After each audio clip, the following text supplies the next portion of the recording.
Thank you. We will proceed to roll call. Councilmember Funk, Here.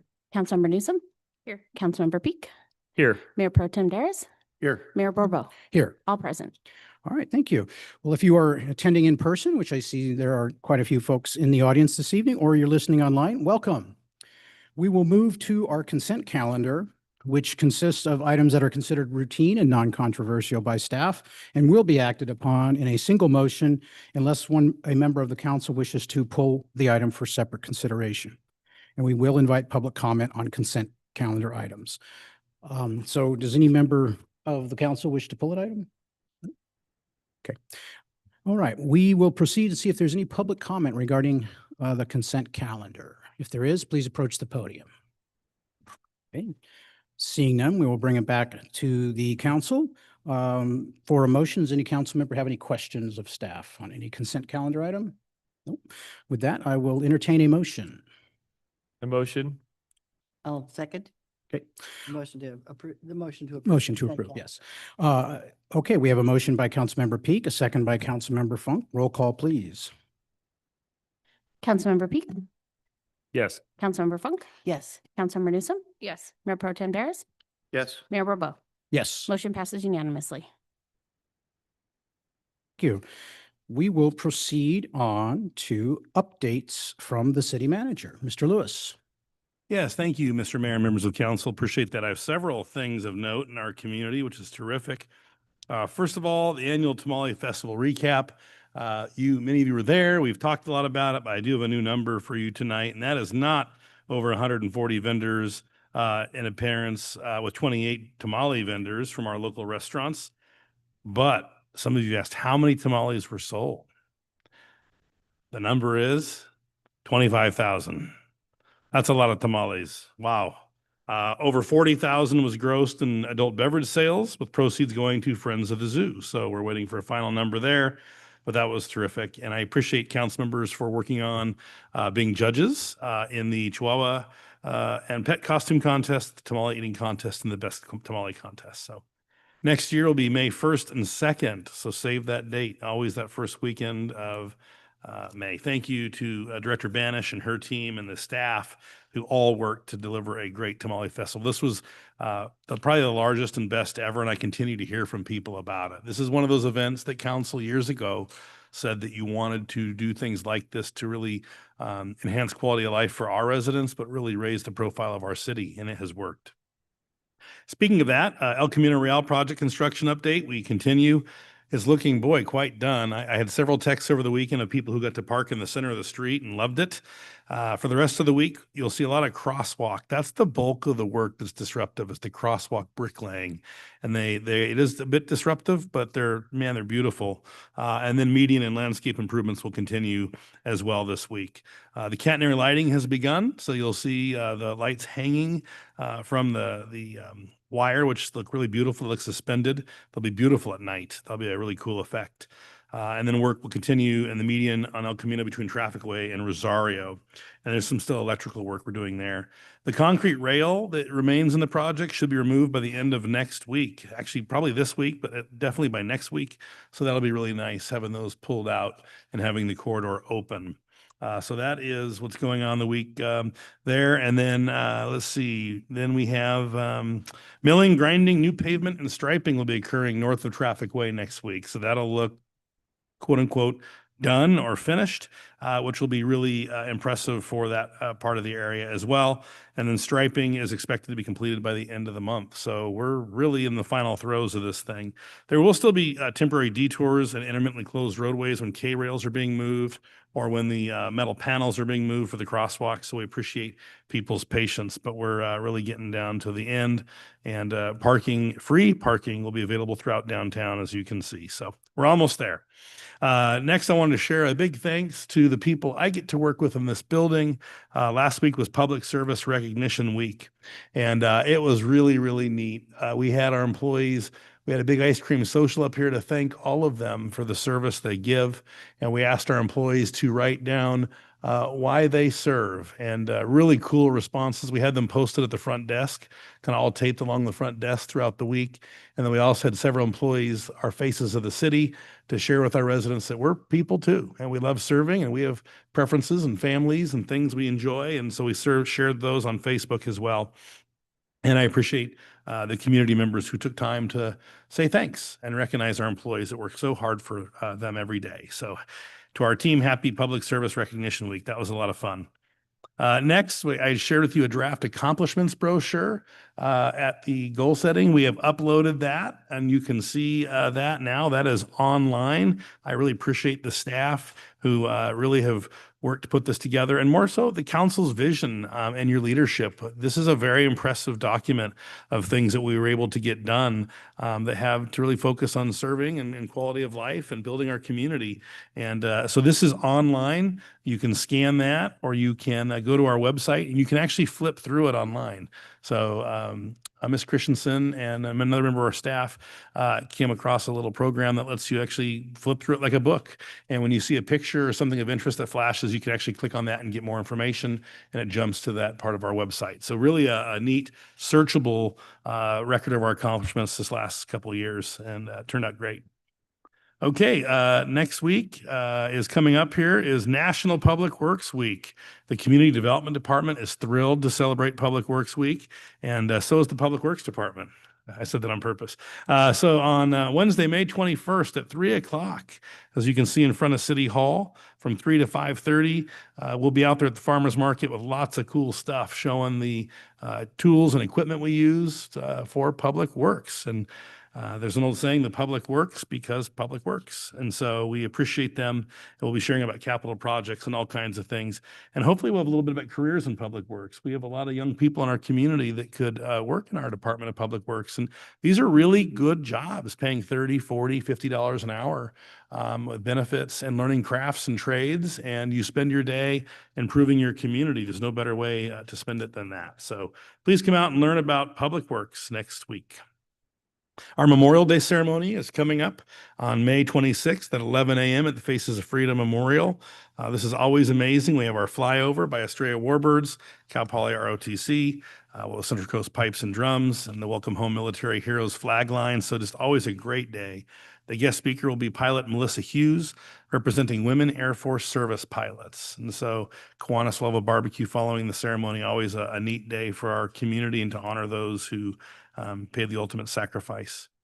Pickleball has a new sitting area. Look at that beautiful thing. That's amazing. The outdoor pickleball courts just received a new sitting area next to the basketball courts. This is great because it allows, as the sport continues to grow, people who are waiting to be under the shade, but on concrete now and not in the chip and not in gravel and not then going onto the basketball court. So this really creates more space. It's more than a sitting area. It's comfortable. It's out of the sun, and it is not in conflict with basketball as well. So all of our athletes can enjoy themselves at the community center. So I really appreciate Matt Pigeon and our Public Works team and Bob Brown. They've been working on this project for a long time. This came to you almost a year ago, and so it's nice to have this done. And we appreciate the patience of pickleball and the work of our team. Mosquito season is here. Oof. So here comes the warmer weather.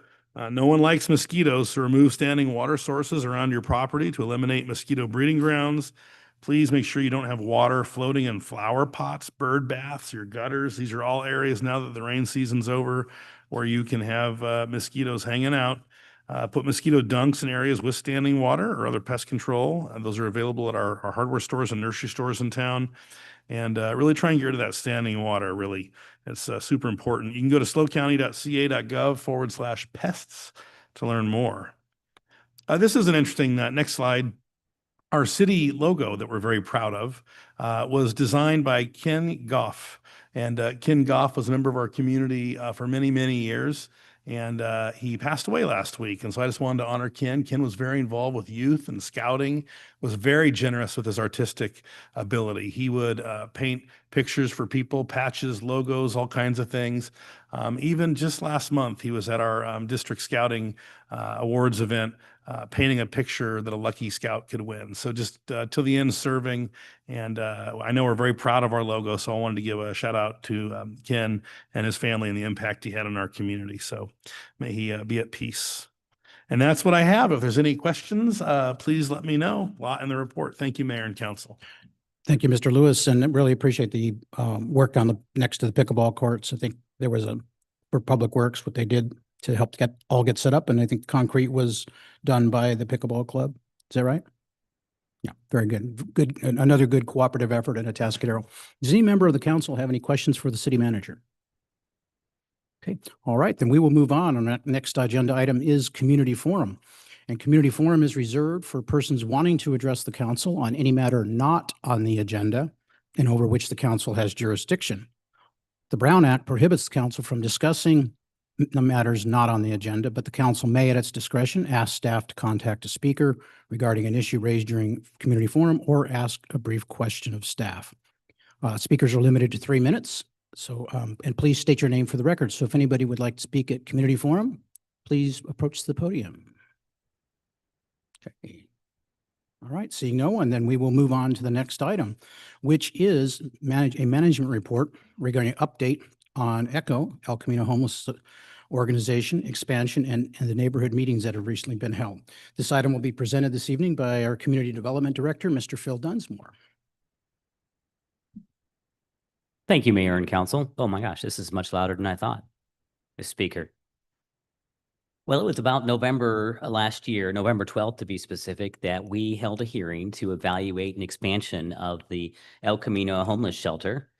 And the council did actually approve that particular amendment to their plan. It basically increased the number of overnight beds, increased the meal program, increased the shower program, and also will allow the future construction of an expansion that they haven't yet built. Now, a number of folks did show up in the community and express concerns about the shelter. And what we did to try and address some of these concerns that we have in our community is provide a condition of approval to their expansion that basically said, we need to.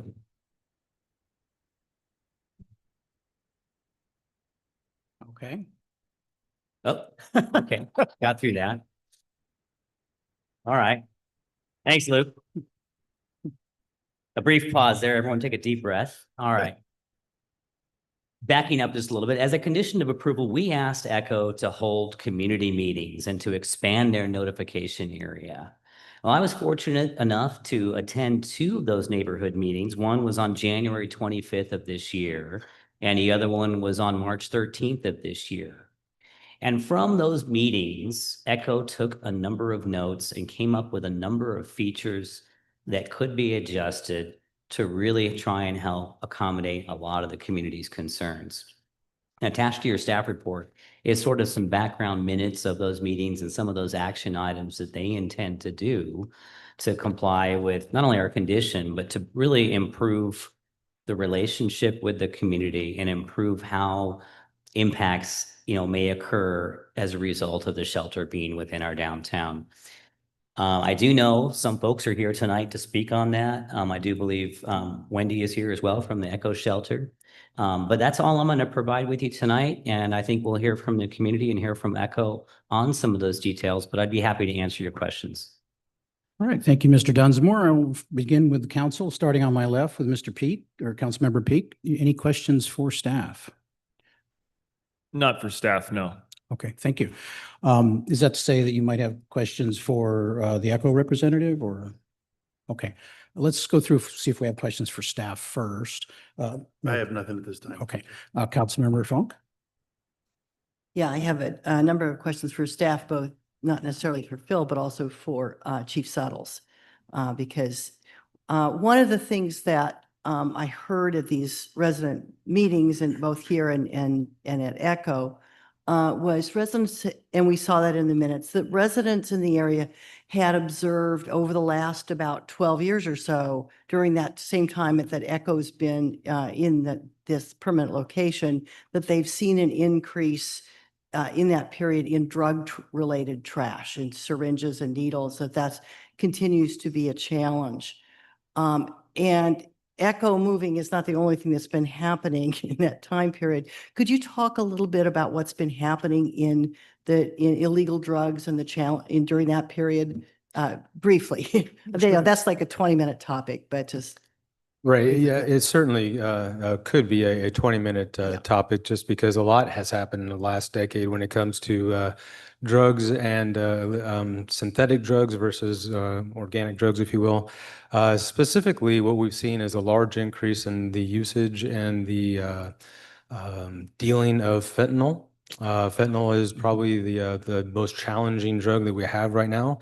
One of the reasons why is it's quite cheap. It's about $5 a dose on the streets, and it is synthetically made, meaning that you don't have to make it in a lab, so to speak. It's made with synthetic items.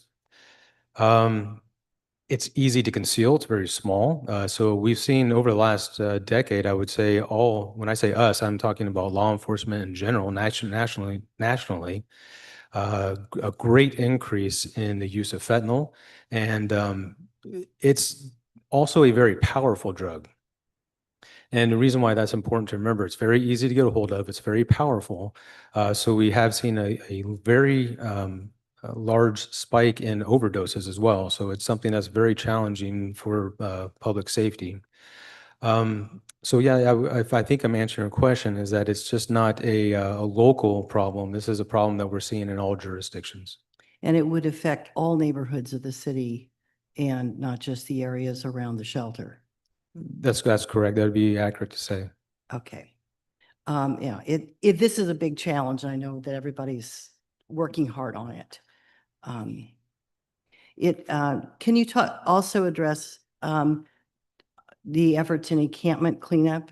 I'll preface that City Manager Lewis and I make fairly regular rounds through some of the areas around between the Atascadero Creek, the bridge up by Echo and the ones all the way down to the school district offices and in there. And we saw in our walk yesterday that there was an attempt to back up that had been in an area that had been cleaned just recently. Can you talk about what the police department and the teams are doing to try to deal with the impact of encampments through this area that has shade and all of the things that attract encampments? Sure, Councilmember Funk, and the area that you're talking about is what we refer to as the corridor.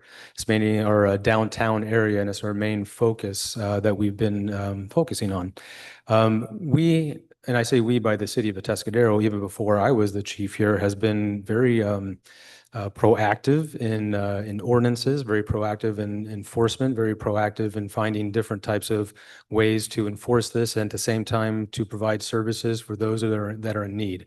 I think recently in the news, you may have seen that the governor of the state has said that he would like to see more encampments, more in cleanups.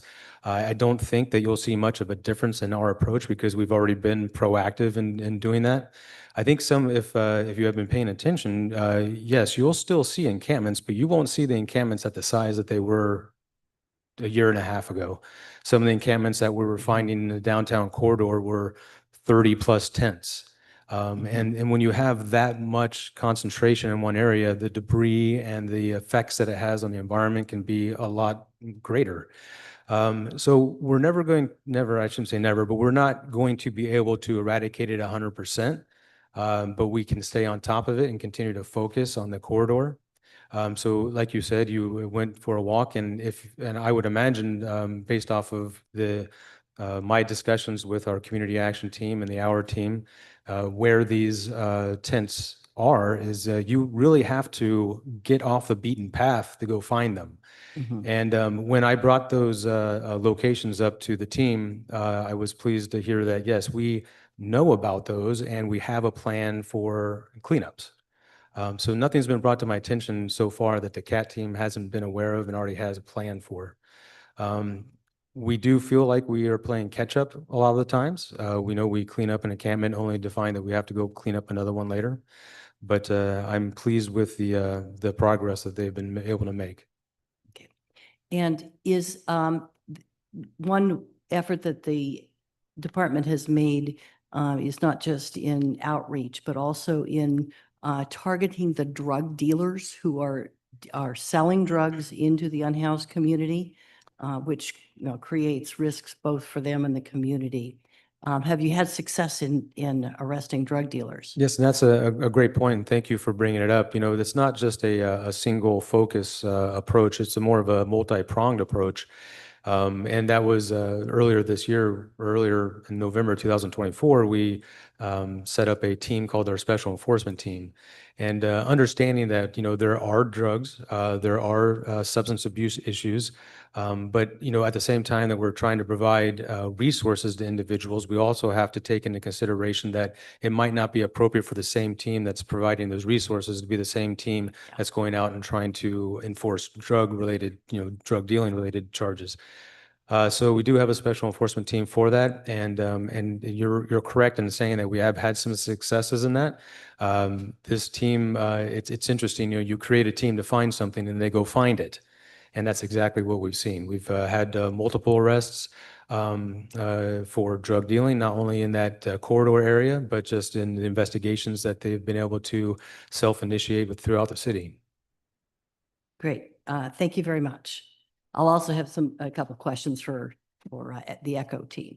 All right, thank you. Councilmember Newsom, any questions? Okay, thank you. I had a question of staff. When this was brought up in November, of course, this whole the issue at the time really emanated from the expansion, the physical expansion of the facility. But the primary concerns were addressed regarding the meal program, increasing the number of meals served at the meal program. And I don't think there's particular concern about the expansion of the shower hours. But to refresh my memory and put this in time perspective for everybody, the physical expansion, which kind of drove this request for increased meals, is not, when is that expected to occur in terms of breaking ground and completion to where you'd have an actual point in time where you need to know by condition of approval if you're going to be able to serve a greater number of meals? The staff doesn't actually have a time frame for that, and that'd be a really good question for the applicant tonight to investigate that a little further. We don't have construction plans in for that yet, and I don't even know if they've developed full construction plans, and so it's some time out. And in fact, the way the condition reads, when we adopted this condition, it was sort of have these meetings and some of these action programs in place prior to the issuance of the construction permit. So we're well ahead of that. Understand, but I mean, we did tentatively approve that contingent on having these meetings and kind of further discussion. So, and my question is getting at the issue of we're not actually at a kind of a deadline, if you will.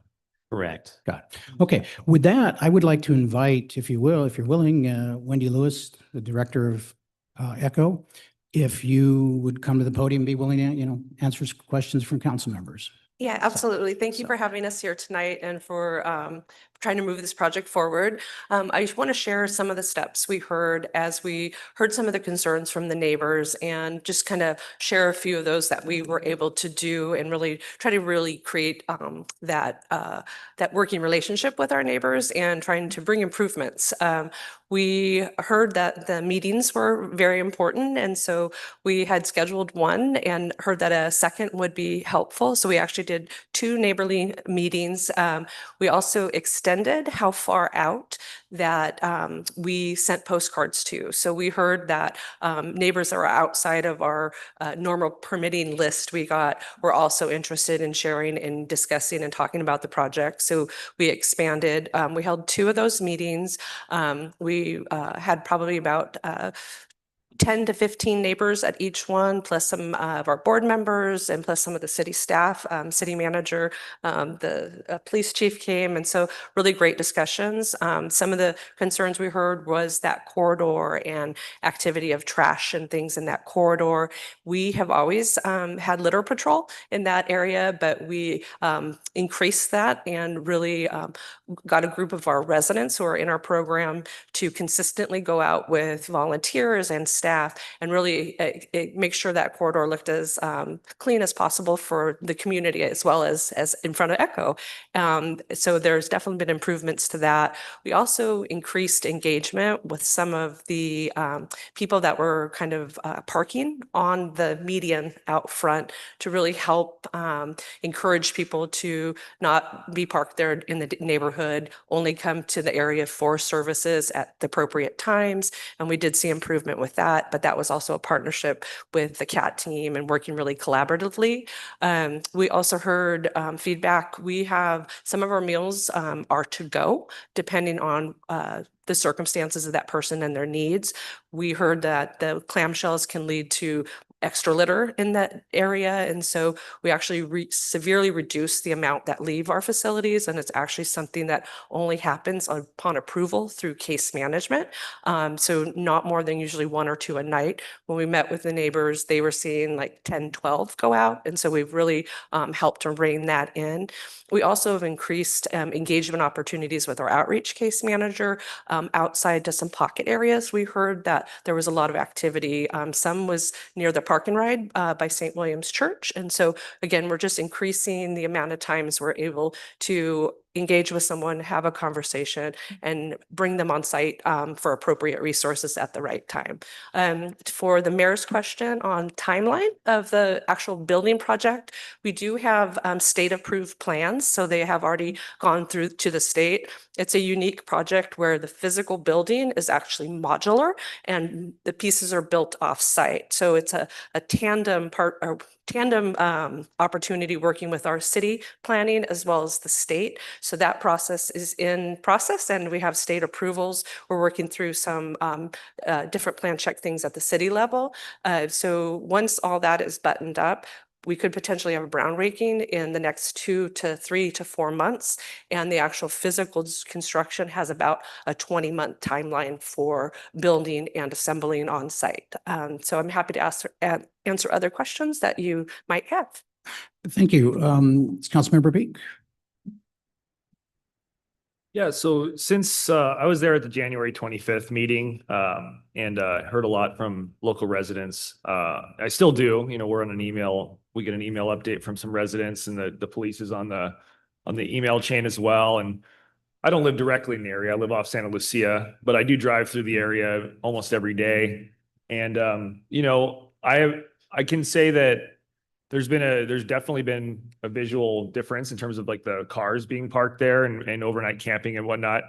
I'd like to hear kind of what, in terms of like discussion among your board of directors, you know, usually, which makes sense. You have people coming here, they're supporting a organization, they're on the board, they're only going to say positive things about the organization, but has there been any feedback from the board of directors directly towards the organization that were there that had learned something that they didn't know about, or they weren't aware of the problem until they came to one of these meetings? Because it seemed when I was at that meeting that there was some reaction where it was like a lot of it was new to them. Maybe could just be conjecture, but I want to know like what has been the internal dialogue in terms of outreach to the people when they leave. I know you can't walk down the street and go find someone and tell them, what are you doing over here?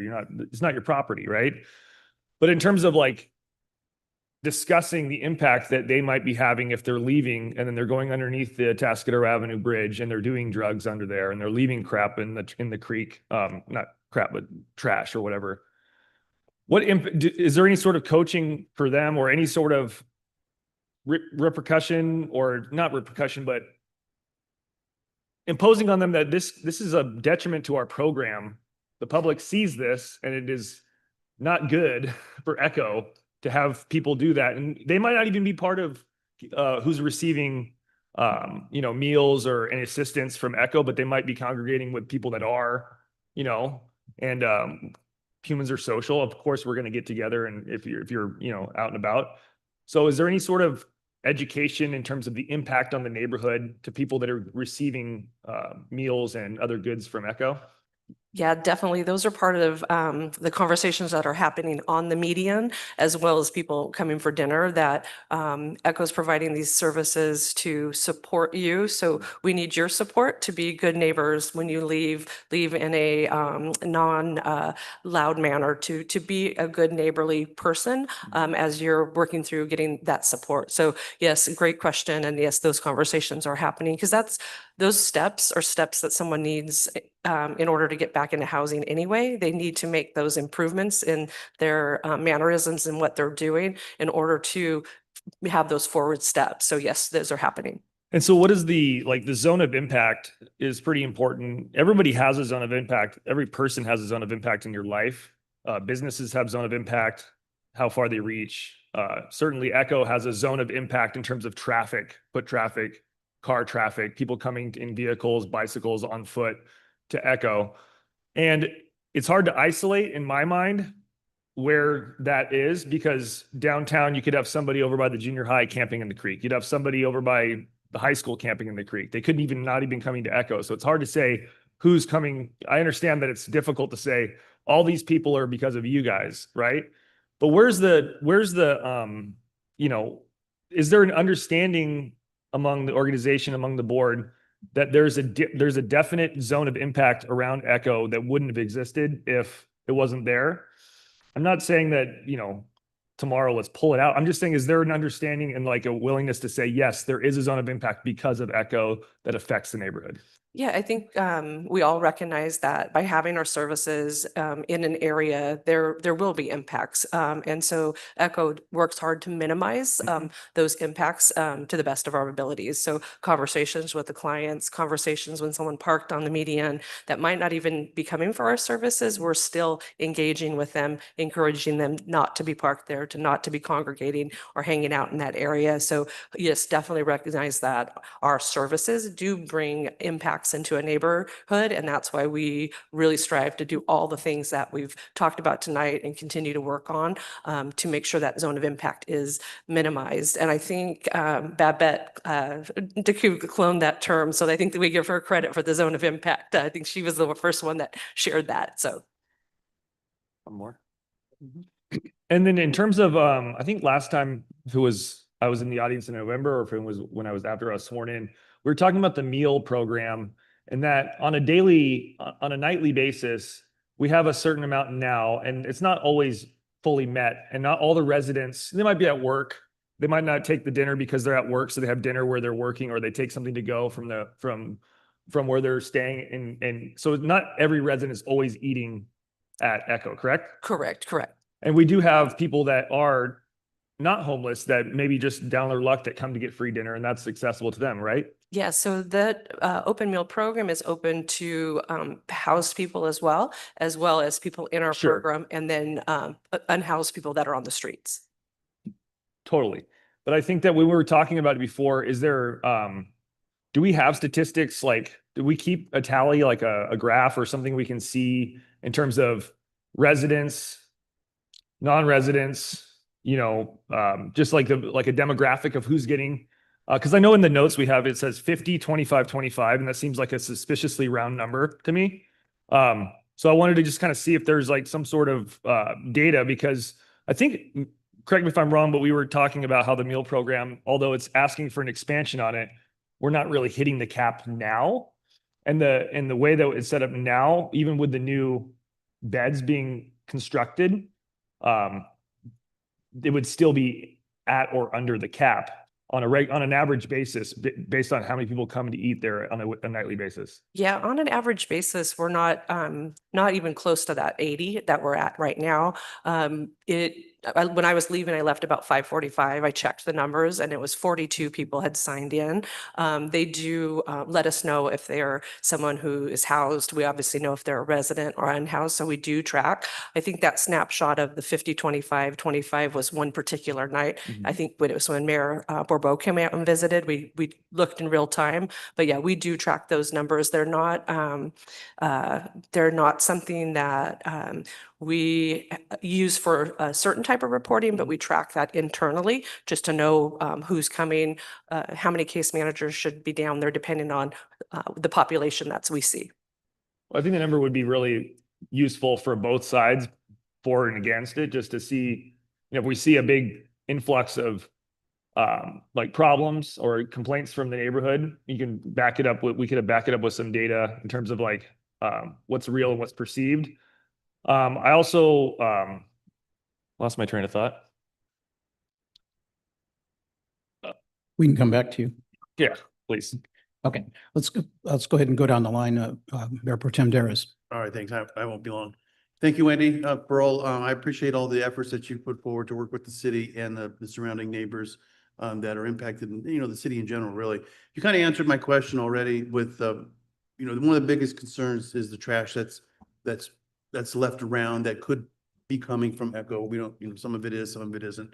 But the number of meals that are allowed to be taken off or taking out in the clamshell boxes. So I'm glad that has been diminished. And I'm also hoping, I think you're also saying that even other people maybe in plates, if we're monitoring that to make sure that there's just people not carrying stuff out, because that just is a trash potential. So I just want, I don't have a question. I just wanted to comment that I appreciate what you've done to make things better as we've seen from the past and where we're at now. So as long as we can continue to do that and hopefully get it down to as least as possible, that'd be great. But thank you for everything you've done.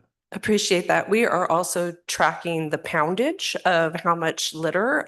That's through a partnership with Earthshine. We partnered with them for the big community cleanup, and I think we had 40 or 50 people. But then in that corridor, we're also when we go out and do the litter pickup, we're keeping track of that. So we would have those numbers to share with the community as well. Okay, I appreciate it. Yeah, and I think that's good, even though, as it's been stated, it's not your property, so you can't go up to these people and you can't do stuff. But if there's any potential reason to believe that some of the trash generated is because of the help that you're giving people, I'm glad to see that you guys are extending yourselves to at least be responsible neighbors and community people. So I appreciate that. Thank you. Councilmember Peak, looked like I you remembered. Just quick, two little questions. So just remind the council and the public then, if we're always underneath our meal, what we're allotment, and we're adding beds and we're still going to be theoretically in that cap, what's the future reasoning for adding more meals on top of that? And wouldn't that, it's hard for the public and the neighbors to think adding more meals, how could this problem that we have in our neighborhood, or the neighbors, how could it get better if more people are just added to it? And then I'd like to clarify, what other than meals do we hand out at Echo to people, as assistance in terms of physical objects? We would have something of a no cook bag, which is a food bank resource that we utilize for engagement.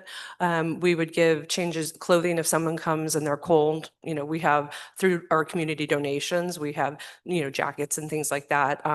Always, if someone has a critical need, if we have it, we're going to hopefully help meet that need, because we also, by providing those resources to someone, you're also going to potentially prevent someone from being escalated in that neighborhood and causing more issues for our neighbors. And so we're able to try to meet those basic needs. And then our ultimate is having that conversation, engaging, and get them either on our wait list, get them ready for the other services, because as an organization, we want them, as much as the community doesn't want the unhoused on the streets, we don't either. And so it's whatever we're able to provide to make that a faster process. Currently on our wait list between the two locations, we have close to 300 people. So that shows you kind of the numbers that are out there that are needing the help of the shelter program. And then back to your question about, you had a question specific. Oh, thank you. The cap.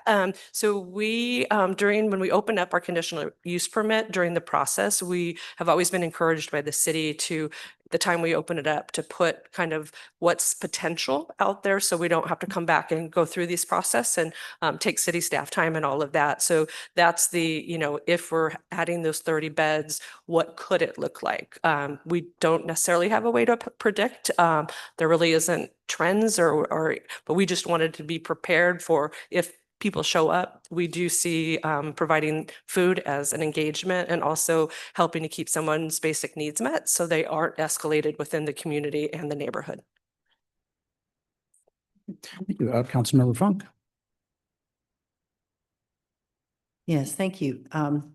First of all, I want to piggyback on Councilmember Peak's comments that, yes, I have definitely seen improvements in the amount of litter that's in that corridor.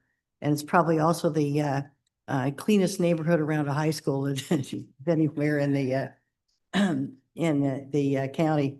But thank you for responding to the residents' concerns with the stepped up patrols. I see the difference.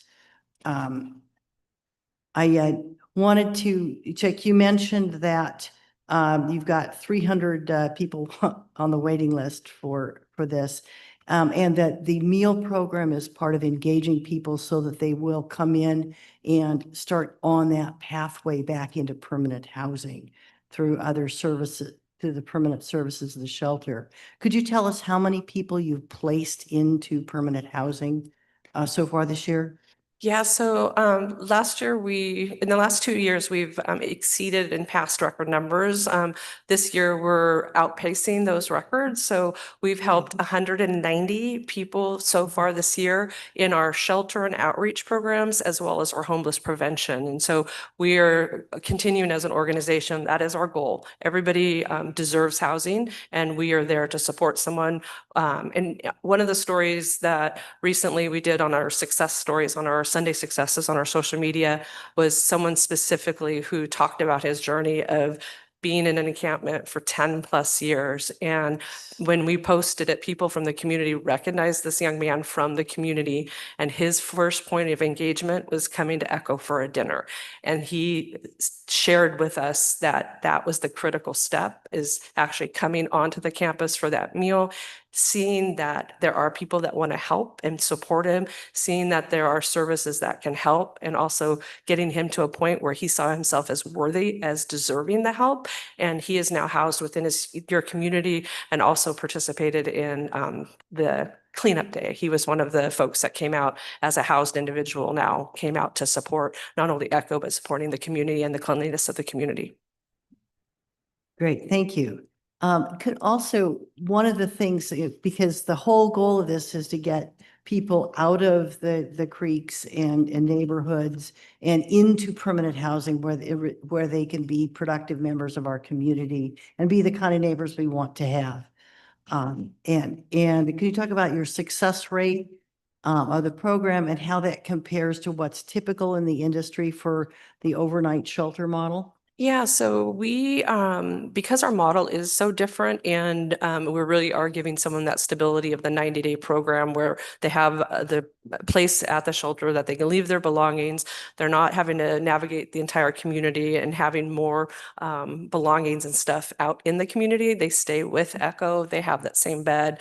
And when you compare a 90-day model to traditional shelters, which is a night by night, in those programs, if you see 10% of those people getting housed, you're considered successful.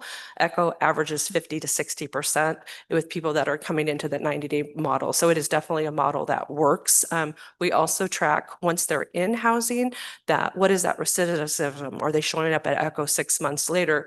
They might be coming to have a case management check-in, but 90% of the people that we support into housing remain housed because we've set them up with all of the tools for success. So if they needed financial literacy, parenting classes, if they needed different type of connecting into different programs and resources, we've set them up to keep that housing because we know there's others behind them and we need to help those people. So it really is very unusual at the state level to see these numbers. And often we're asked, like, what is that magic? And it truly is, I think, this community, our team, our volunteers, and all the different partners that bring resources to Echo. Great, thank you. And may I, Mr. Mayor, ask a question of one more question of Chief Suttles?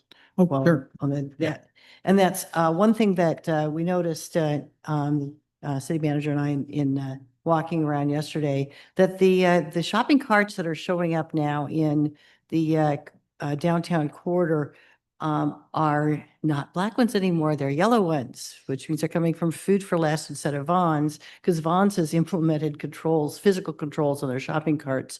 Can you briefly address the progress that was being made with the grocery stores in the areas to have a workable way for controls in and the implementation of our shopping court ordinance? Yes, thank you, Councilmember Funk. And that actually brings up two really good points. One, you see less of the black carts because of the containment plan that they have implemented.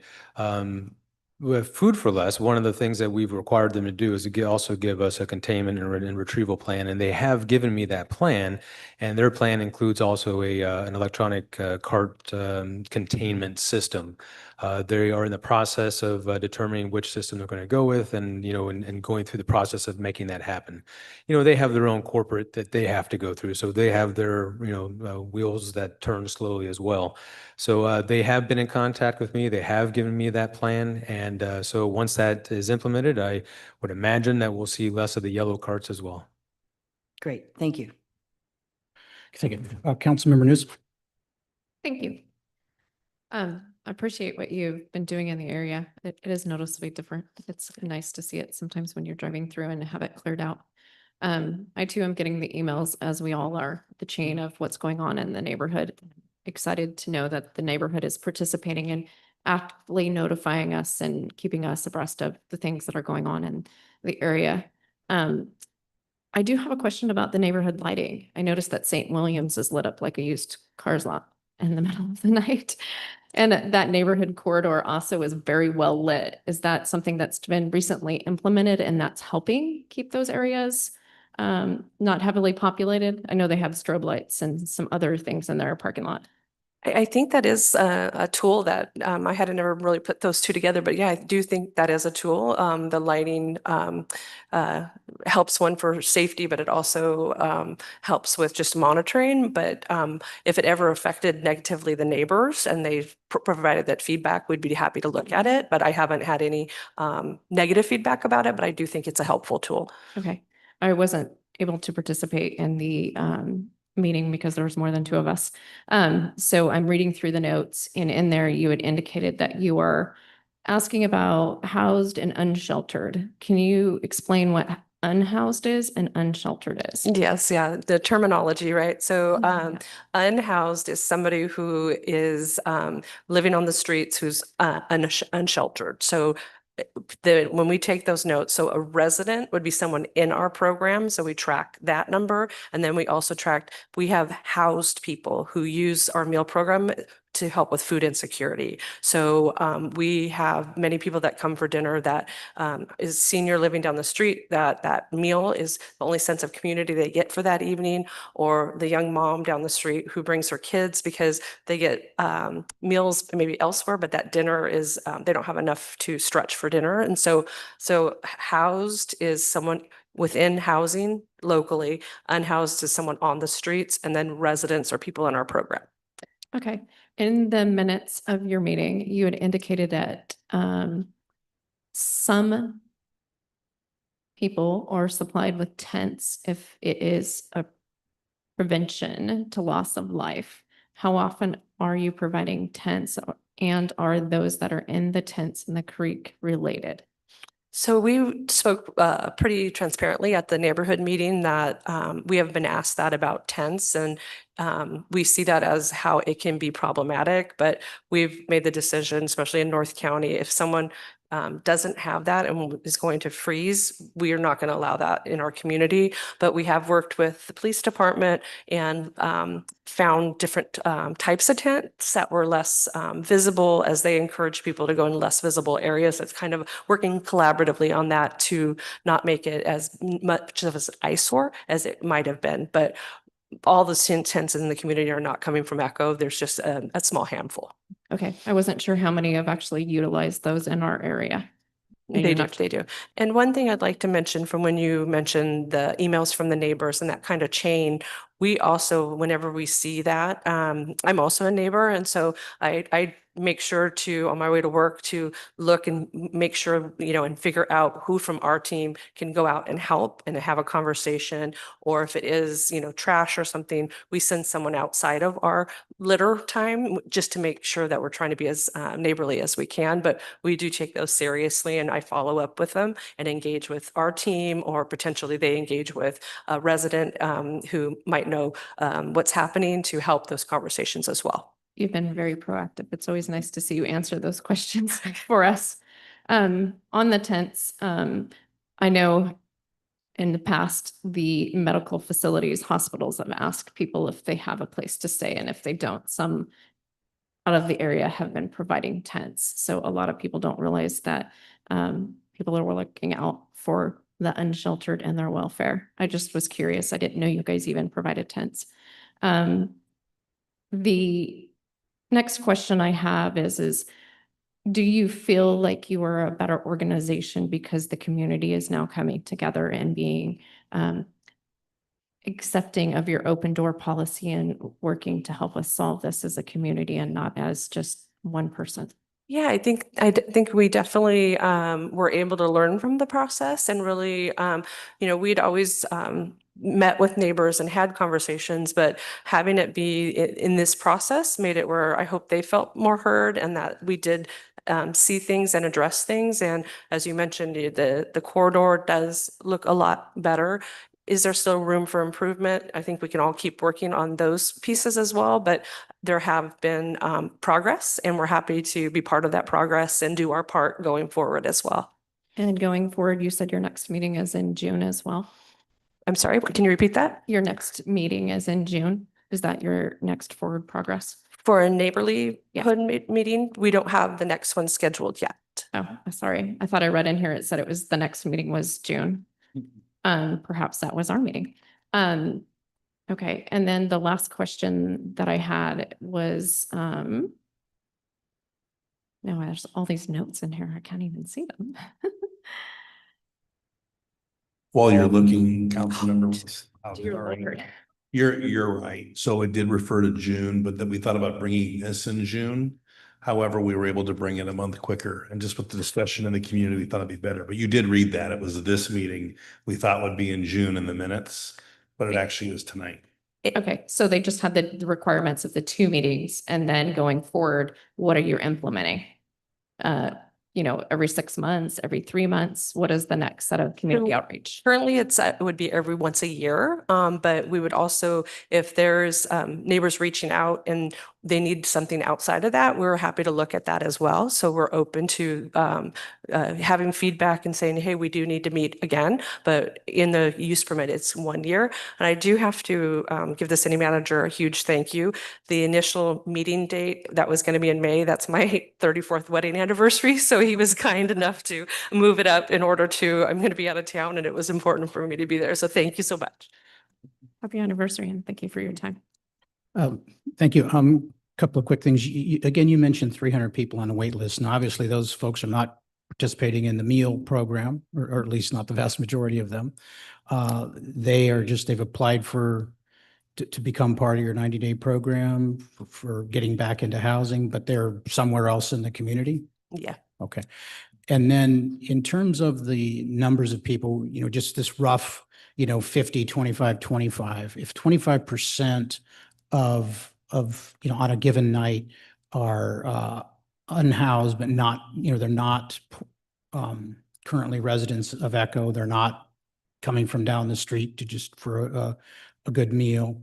How many of those folks are on the waiting list to get into your, larger programs? Yeah, that did come up during this process, and the majority of the people that are coming for a meal and coming for showers are on the wait list. That initially, that's the first thing we want someone to do is fill out an intake form and get a spot on that list. So that way, when there is an opening, we can get them in the program. One thing I also didn't mention about things we looked at when we heard community feedback was early on in the process, we met with the high school principal and had heard that our shower program kind of coincided with a lot of the release of the high school students. And so we shifted that back to help accommodate that, and have heard really positive feedback about that as well.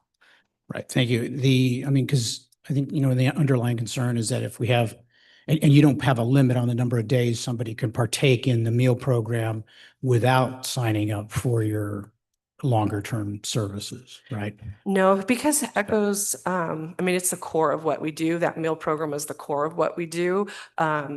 We really see that if someone's hungry, that at some point they will say yes, but putting a cap on it would really restrict us helping the entire community that needs us. And so that would be something that, I mean, you take back to the board of directors, but I know we've had discussions, and that meal program, because we were founded on it, it would be hard to have someone come in for a meal and then, in our estimation, if someone is denied a meal, you're now sending someone who's not happy, who's escalated back into the neighborhood. So the meal does help keep someone from behaving in a way that I don't think the community wants to see. Well, but I think the concern of the neighborhood is that, people can do this for months on end, stay in the creek nearby, perhaps create problems without any, impetus to sign up for the longer term program. So, okay, so I understand that. Thank you. I think we want to hear public input. So thank you for all of those answers. And we may have more after I'll stay- public input. That'd be Thank you. great. I'm sorry. Did you have a follow-on question before? Wendy, can I ask one more question? You might not have the answer to it, but there was, in the January meeting, we had the concern with, we heard the history of the Deku property and the wall that was built there, and that the claim that it wasn't finished per city agreement, or Echo agreeing to the city, to the Dekus, on how high the wall was supposed to be for privacy. There was issues with the backyard, the pool, just the close proximity. Since January, was there anything, did we look into that? Do we look into that? Is there any sort of backup we have from the city in terms of notes from? Yeah, from our Planning. end, we actually have one of our board members, their business partners with people who do that type of work, and they looked into it. It is, I believe because it would have to have permits and things, that would be a joint effort. It wouldn't just be Echo kind of doing that. So that's something that we don't have any history on it. Anybody that's left at Echo, probably Mr. Deku probably has the most history on that, but happy to keep that conversation going. Okay, thank Thank you. you. We're going to let you sit down this time. So, all right, let's proceed to public comment. People wishing to speak, please approach the podium. And if you want to speak, please don't wait for the next, the first person to finish. So please go ahead and form a little bit of a line so we can quickly transition from speaker to speaker. So please state your name for the record, and you have 3 minutes. Hi, my name is Kelly, and I live at 6455 Santa Lucia in the senior apartments around the corner from Echo. Echo is the reason that I have a home. I went through their 90-day program several years ago. Being housed allowed me to gain stable employment. I became a manager for Smart and Final and went on to work for the Department of Homeland Security. This year, my daughter came to me with help for a fentanyl addiction problem. And I needed a job that had a work-life balance, that cared about me as a person. Echo again came to my rescue. So I now work for Echo as an overnight coordinator, and I work alongside some wonderful people. And most of them also got their new lease on life from being a client at Echo. So my daughter's now getting her life back through the wonderful program at Brian's house, which is also around the corner. And she too will be needing Echo when she's finished with the program. That's a 5-star, wonderful, successful program, but it's necessary. Echo's a necessary part of recovery, because if you send those people back to the street, they're gonna go back to using drugs. So it's such an integral part. I lost my place here. So a lot of the girls there at the program are asking me about Echo services when I go for my visits. So it is an integral part of success for the community and for recovery.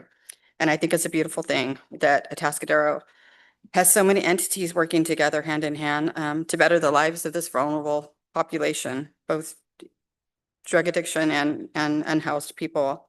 And I think that the only thing that Echo could do better is to do what they're doing on a bigger scale. Thank you. Thank you. Next speaker, please. Good evening, JDQ, 6705 San Lucia. I've lived at 6705 now for going on 31 years. I've lived next door to Echo now for 24. I'd like to thank the city and Echo for getting the meetings back on track, because during the COVID, we lost everything. The median and the yard looked spotless the week before the 2 meetings, by the way. I was unable to attend all the meetings, but it's fallen off of that a little bit since then. But what I learned at the meeting, the first one I attend there on January, is we complained about the meals going off-site, and Wendy said, well, we don't provide off-site meals. She said it's by a third party. Somebody else provides those meals in the clamshells. And to me, that was news to me. And it's like, okay, well, if they can provide them there, they could provide them anywhere, would be my thought. It just, what I've seen over the years is the troublemakers are the transients that Echo won't let into their place. They won't let them in. And to me, you're bringing them into our neighborhood, you feed them, and then they stay around. They stay, I've seen them for weeks on end. They get their meal, they go down into the creek. Brian Bethel, who lives right there at the bridge, he sent out a photograph on Mother's Day of a drug deal going down or sharing drugs or something going on there in the right under the bridge. And it just seems like a ridiculous place to have all this happening. You've got 3 schools right there. You've got the kids going in and out, and you're bringing these people in and not taking care of them. And Babette did coin the zone of impact. She's unable to attend tonight. So, but anyway, we really like the input. The chief has brought the CAT team in there. They've done a lot the last few weeks. And the shopping carts have increased on our side with all the extra stuff over by the creek. Now the shopping carts are over on the Catholic church side, and the church did put up 29 cameras and new lights. And I mean, there's just a ton of lights there. And if you drive that neighborhood at night, all the neighbors have added new lights because it's a problem. I mean, they come in, they steal the gas out of your cars, they do all kinds of things. But our request is, if you're going to expand that thing, which we've approved the beds, you're putting a lot of stuff in a small space. And maybe it's time to move these people that you won't let in your shelter and feed them someplace else. So I appreciate that. And we can talk about the wall if you want to. All right. Thank you, Mr. DeCou. Next speaker, please. Hi, my name is Suzanne Fritz. I live at 8387 Alta Vista Avenue, so within a mile of Echo. I'm here to support the expansion of the housing unit at Echo. Many of us have grown up with a really negative image of what a homeless person is. I was raised in Los Angeles, and basically a Skid Row image was what we were given at the time. Over the last number of years, I volunteered with Echo in cooking and providing meals. And I need to say that the people that Echo serves don't match any of the stereotypes, or not many of them, I would say. They're people that come that are clearly coming from work. They're wearing hats or shirts that are about our local restaurants, our grocery stores, and other businesses. They have their children with them. We have really reduced the number of takeout meals. And as Wendy has mentioned, you know, not everybody can make meal times because they are at work. So it's important that people can get meals, as all of us do. We don't always eat on a schedule. So that is an important part, but it has reduced greatly. I know that when you come onto Echo's property, people help you. When people leave, they clean up after. And I live right above the high school. So yeah, we have a trash problem, but it's really hard to know where that comes from. I worked at Cal Poly and I oversaw freshman housing there. I know what large groups of people in a small space are like. And boy, I would have liked a lot of the Echo residents to be living in college housing, because some of the students were far worse behaved than and had a lot of more problems than we see in our neighborhoods. So I just want to encourage the community to welcome housing. This is how we deal with the homeless problem, is we create places for people to live. The new spots will allow families to live together, will allow kids to feel safe and like they have a home. I like that it's right around schools. As an educator, I know how important that is for the children because they are school children that go to the schools along with everybody else. As Wendy's mentioned, Echo is a model for their success rate in getting to people to house. So I just want to encourage people to say, welcome to the neighborhood. Because I think it's a great program and I think we can be proud as a neighborhood and a city for how we handle our homeless issue. Okay, thank you for your comments. Next speaker, please. Good evening. My name is Heather Branton. I also live on Alta Vista, 8385. And like most residents, I'm concerned about the number of people on the street. Many, if not most of whom, are people who have had a crisis in their lives and have lost their housing. This includes people who are fully employed, people who have significant health issues, people who have experienced tragedies. Over the years, I've been extremely impressed by the support provided by ECHO. In addition to temporary housing, they have multiple programs that help individuals as well as families with children to thrive. And they adhere to professional practices that continue to help people get back into housing. I've had the opportunity on quite a few occasions to actually help serve a meal, and it changes your image of who it is that comes there to eat.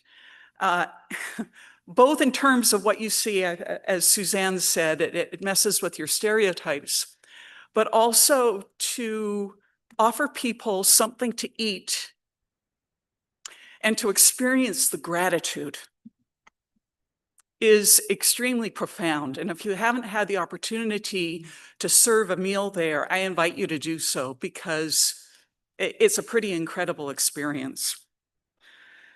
Especially during this period of increased financial uncertainty, I'm grateful and excited about this expansion, which will offer more space for families. Not many people are excited about losing their place to live. And when they have children, it increases their stress and anxiety.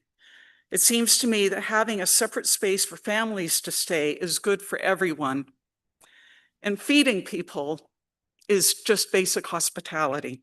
So as a neighbor, just on the other side of the high school, I fully support ECHO's plan to expand their building and create designated facilities for families.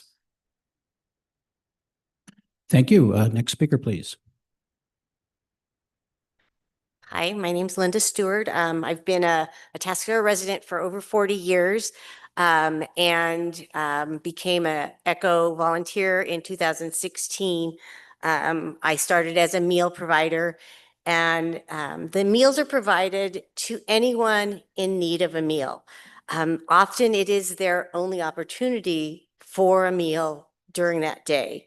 It provides the unhoused, the people who are attending the meal, an opportunity to meet the ECHO outreach case manager and to just make that first connection through conversations, offering essentials like extra blankets, facilitating access to the showers. The ECHO staff's building trust with that unhoused community. So often the unhoused are promised things, and then it doesn't happen. And then they're promised something else and it doesn't happen. So you have to build a trust, and that trust comes from being able to come and have that meal, talk to the people, talk to the other residents and find out their successes. It's not going to happen if we limit how many times they can come, because then it's just going to be another unkept promise to those people who are already struggling. Sometimes all it takes is a warm meal, a friendly conversation to inspire someone to take steps forward towards improving their situation. One of the reasons that the numbers of who attends the meals varies is in the beginning of the month, we tend to see less people who are housed because maybe they've gotten I can't think of the word now. Yeah, they've gotten their assistance. But by the end of the month, they're needing a little more help. So sometimes our numbers are a little lower at the beginning of the month and a little greater at the end of the month because they just need a little extra help. I will continue to volunteer at ECHO. I will continue to serve meals, to serve on the board of directors, because I really, really believe in this program and what it is doing for our community. Thank you. Thank you. Next speaker, please. Good evening, everyone. My name is Eric Yoon. I am a senior vice president for a local community financial institution, and I also serve on the board for ECHO. I've been on the board for a little over a year now. Though I'm not new to the organization itself, I am new to the board and new to much of what the programs and services that ECHO has to provide. I'd also like to share that I myself have been unhoused in my life and now coming to a point where I can contribute, be a contributing member of society, and be able to be in a position where I can help those who are in need is of vital importance to me. You know, much of us as human beings, we oftentimes have difficulty being able to ask for help, especially when you're in a position where there's a lot of shame and guilt involved. And the meal program is the primary point of engagement that we have with people who are looking for that help. By them just even showing up for the meal program is in essence a cry for assistance, and ECHO is there to be able to do that for them. And so while there is very much just a lot of different people coming through to be able to obtain a meal, in essence, they are looking for some assistance there, and that is just the first stepping stone to be able to get them to a point where they can really ask for the help, verbally ask someone for help, and get that assistance and be able to become a contributing member of society. Thank you. Thank you. Next speaker, please. And if anybody else would like to speak, please approach and get it and create a line. Thank you. Hi, John Sanders, 6790 San Ynez. I live right around the corner from ECHO and have for 38 years, long before ECHO was there. I can tell you that the homeless population in the creek has increased dramatically since ECHO got there. They were not there before ECHO came. Now, I'm not saying that there wouldn't be homeless people in the creek right now, but I can tell you that because of the open meal program, they are there much more so than they were prior to ECHO. I want to kind of clarify a couple of things. And first and foremost, I want to thank the chief for helping get all those cars moved out from those cars were there from 6 to 9 to 12 months before we started complaining about them. We have a no camping ordinance that says you cannot camp within 500 feet of a school or the creek banks of Atascadero Creek. So these people were in violation of that for a year. And it wasn't until we heard about the expansion and the neighborhood started complaining about that action was taken. And I do appreciate that. I really do. It seems ridiculous to me that this has to be complaint driven. You know, we should be patrolling. We should be taking care of these issues without us having to go complain every time. So you all know me. I send you emails every week. I'm going to continue to send emails every week. You're going to see the issues that we have in our community. I really appreciate Brian Bethel. I feel terrible for him. He has to deal with this every day right out of his back door. I mean, it's every day he has to deal with that, and he has for 21 years. I'm really sorry he couldn't be here to talk to you guys about this, but anyway, I appreciate anything you can do. I still believe that the meal program is the biggest issue. None of the people in our neighborhood have expressed any concern about the expansion. We're not opposing the expansion. We're opposing the meal program just like we did when they first started talking about Echo 12, 15 years ago. It's been the bane of our existence in our neighborhood. So thank you. Thank you. Next speaker, please. Hi, my name is Eric Union. I live at 8355 San Diego Road, which is ironic because I've been in San Diego for 46 years and just arrived November 1st with my wife. One of the first impressions I had in this community, living here now as a resident, is how beautiful you've all come together to have a place like Echo.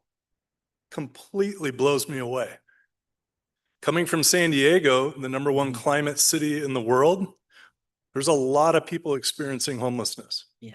They come in droves from all over the country. We went to Sydney, Australia for the Women's World Cup. 6 million people were there for 7 days doing the public transport every day. I saw 2 people experiencing homelessness in the entire city. They're doing a lot of really good things over there. So I encourage each one of you, and to have you right here front and center is amazing. Because obviously, as you heard the comments, you're a very important piece of this. But to see how they do that and then apply it here and how each one of you is vested in this, you're doing huge work for people. Like, especially the woman who first got up and talked and how this program has impacted her life. And now she's just giving back. I mean, you can't buy stories like that. And to collaborate as a community the way this town does, and to be in this beautiful structure for the first time. I mean, I'm an outsider looking in. I just want to give you that feedback of you got it going on. So I encourage you to keep working together and voice the concerns like the last speaker. Keep that feedback coming, but constructive and collaborative. And because you guys are making a great difference. And with the proceeds of the sale of our home in San Diego, which was exceeded our expectations, Echo was the first outside of ABC Church who we wanted to support. So well done. Thank you. Thank you. Next speaker. Good evening, Council. Jeff Oslin, resident here in Atascadero. A few years ago, we were talking about expanding the hours of Echo. And the point of this is we needed to. It could break everyone's heart to see a family pushing a stroller on a 25-degree morning. And we made major progress in that. As far as the meals go, we've got a major problem within a circle of the area. If you think of McDonald's, they now have music going. They have the portable cameras because it's getting so bad. We have a methadone clinic in the same area. We have a track, if you will, of where some of our least favorite unhoused people go back and forth in certain areas. I see them at 6 in the morning by the gas station in the downtown. The construction has spread them in other areas. And it's a shame that we have a small part of society that just doesn't want to get healthy and get on their feet. And they're the problems. We discussed this at the last meeting in this last year, whenever it was, with those cars down there in the center medium and the problems that we had. And then, of course, our law enforcement has made a big impact in cleaning that area up because it was very embarrassing when I would have my daughter in the car and drive in that area. Now the worst place is the 41 off-ramp to Morrow Road. That's where the panhandlers are, and there's different ones in different scenes all the time. It's tough to talk to a 6-year-old that way, or a 7-year-old or an 8-year-old, and explain what's going on. We do it daily. As far as the meal program goes, if you're giving people meals that can't afford it, maybe it helps them stay in their housing. And I think that plus that they're doing is huge. And I'm not sure how the meal program breaks down, but keeping people in housing is a lot better than putting them on the street. And Echo does a phenomenal job in that regard. I'm not against expanding that portion of it, but we have to stay vigilant in keeping the area from the high school to the junior high, not a drug trafficking traffic area. Thank you. Thank you, Mr. DeCoe. I see you there, but you already spoke. So I wasn't going to give, certainly not before anybody else, a second bite at the apple there. Yeah, ahead. hi, my name is Harry Wachtel. I'm a resident of Atascadero. I just wanted to, first of all, point out the video screen behind you identifies two city council members, both as being Susan Funk. I don't know if you're aware of that. So I don't know if we have two council members that are both Susan Funk or if it's just some sort of a glitch. But We'll fix that. No, it's not my split personality. A couple of meetings ago, it said I was Heather Moreno. So yeah, well, I have to first of all say I'm not familiar with Echo. I don't even know where it is, but I've been listening to this. I wasn't intending to speak to it, but listening to it, it seems to me like, I mean, there's a concern about whether a program like this brings people into Atascadero that wouldn't be here otherwise. And I think that that's a concern that needs to be looked at. And second, the location of Echo, it sounds to me like it's very close to the schools, and that the people that go to Echo are, there's a concern about whether doing drug deals and taking drugs, selling it, whatever, and to have that going on right next to the schools seems to me not a great idea. And it seems to me that the program itself aside, the location of the shelter might have been better located someplace else. And also in terms of that, I don't know to what extent the expansion is taking place, but maybe look at whether that can also be placed someplace, that's not in the path of the schools where all these kids are going. And then you've got, a shelter like this where it's associated with, drugs being distributed or used. And I don't think that's such a great idea. That I just thought, listening to all of this, I would, give you my feedback.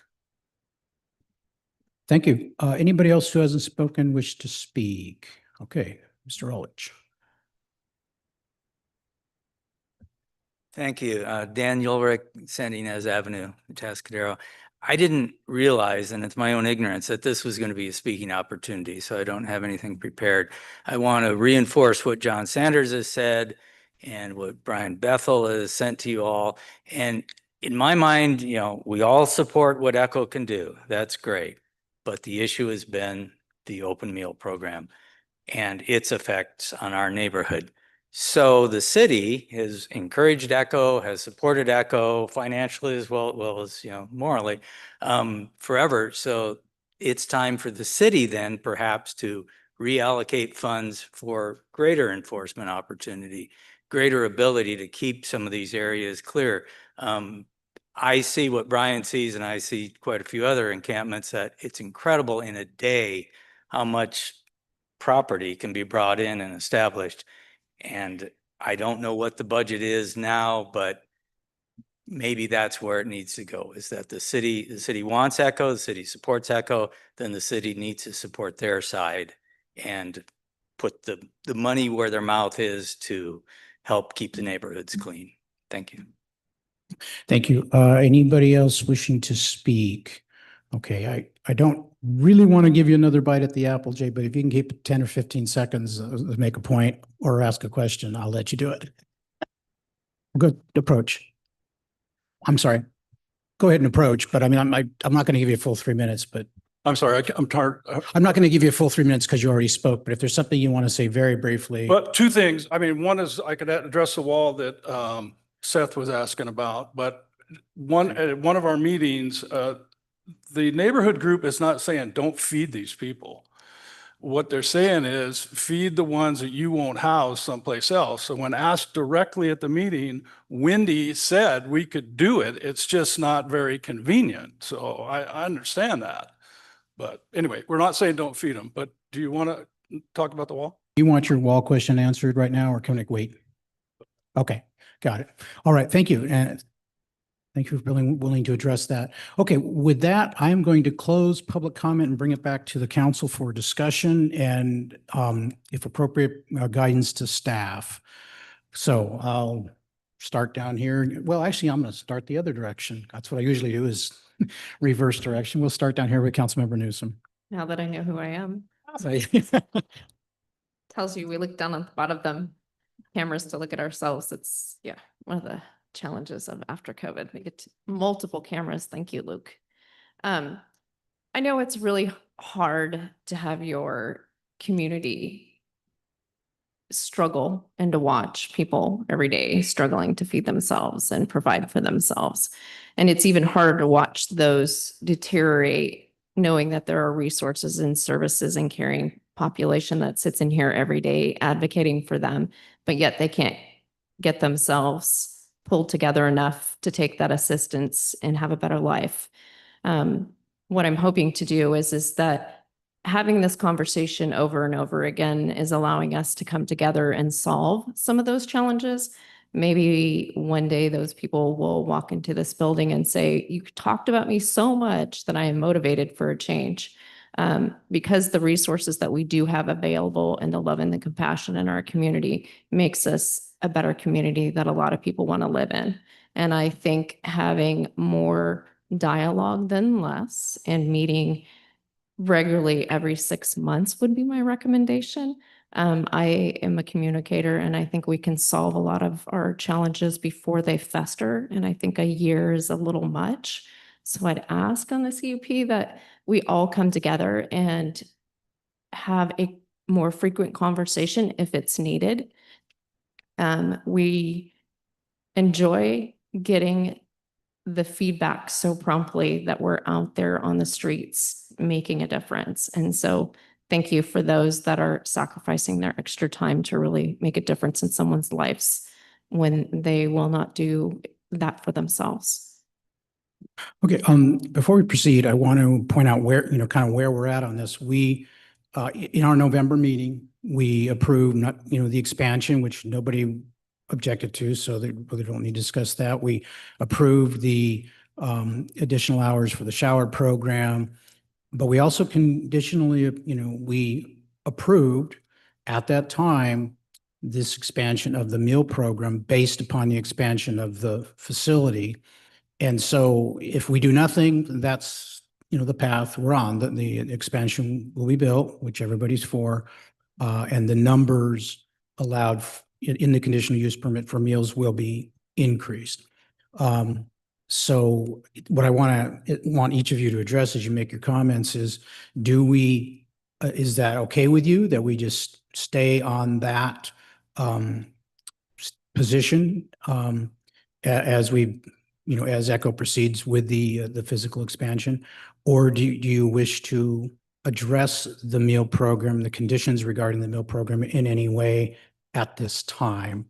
If the answer is no, then we are on this path, and I don't think we would address it again unless members of the council would, at some point in the future, as we approach the opening of the expansion, unless at that point in time, somebody up here wants to place additional conditions on the meal program.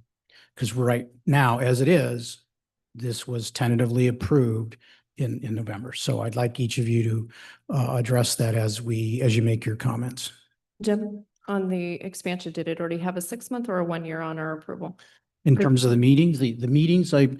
it stipulated that we would have these particular meetings that ECHO has held in the interim, but it did not change the requirement for an annual meeting. Is that correct, Let's Mr. talk about Lewis? community outreach, but I think I would add to the mayor is absolutely correct that they're The land use things, if there's any changes to those, you would direct me to bring the CUP back for consideration.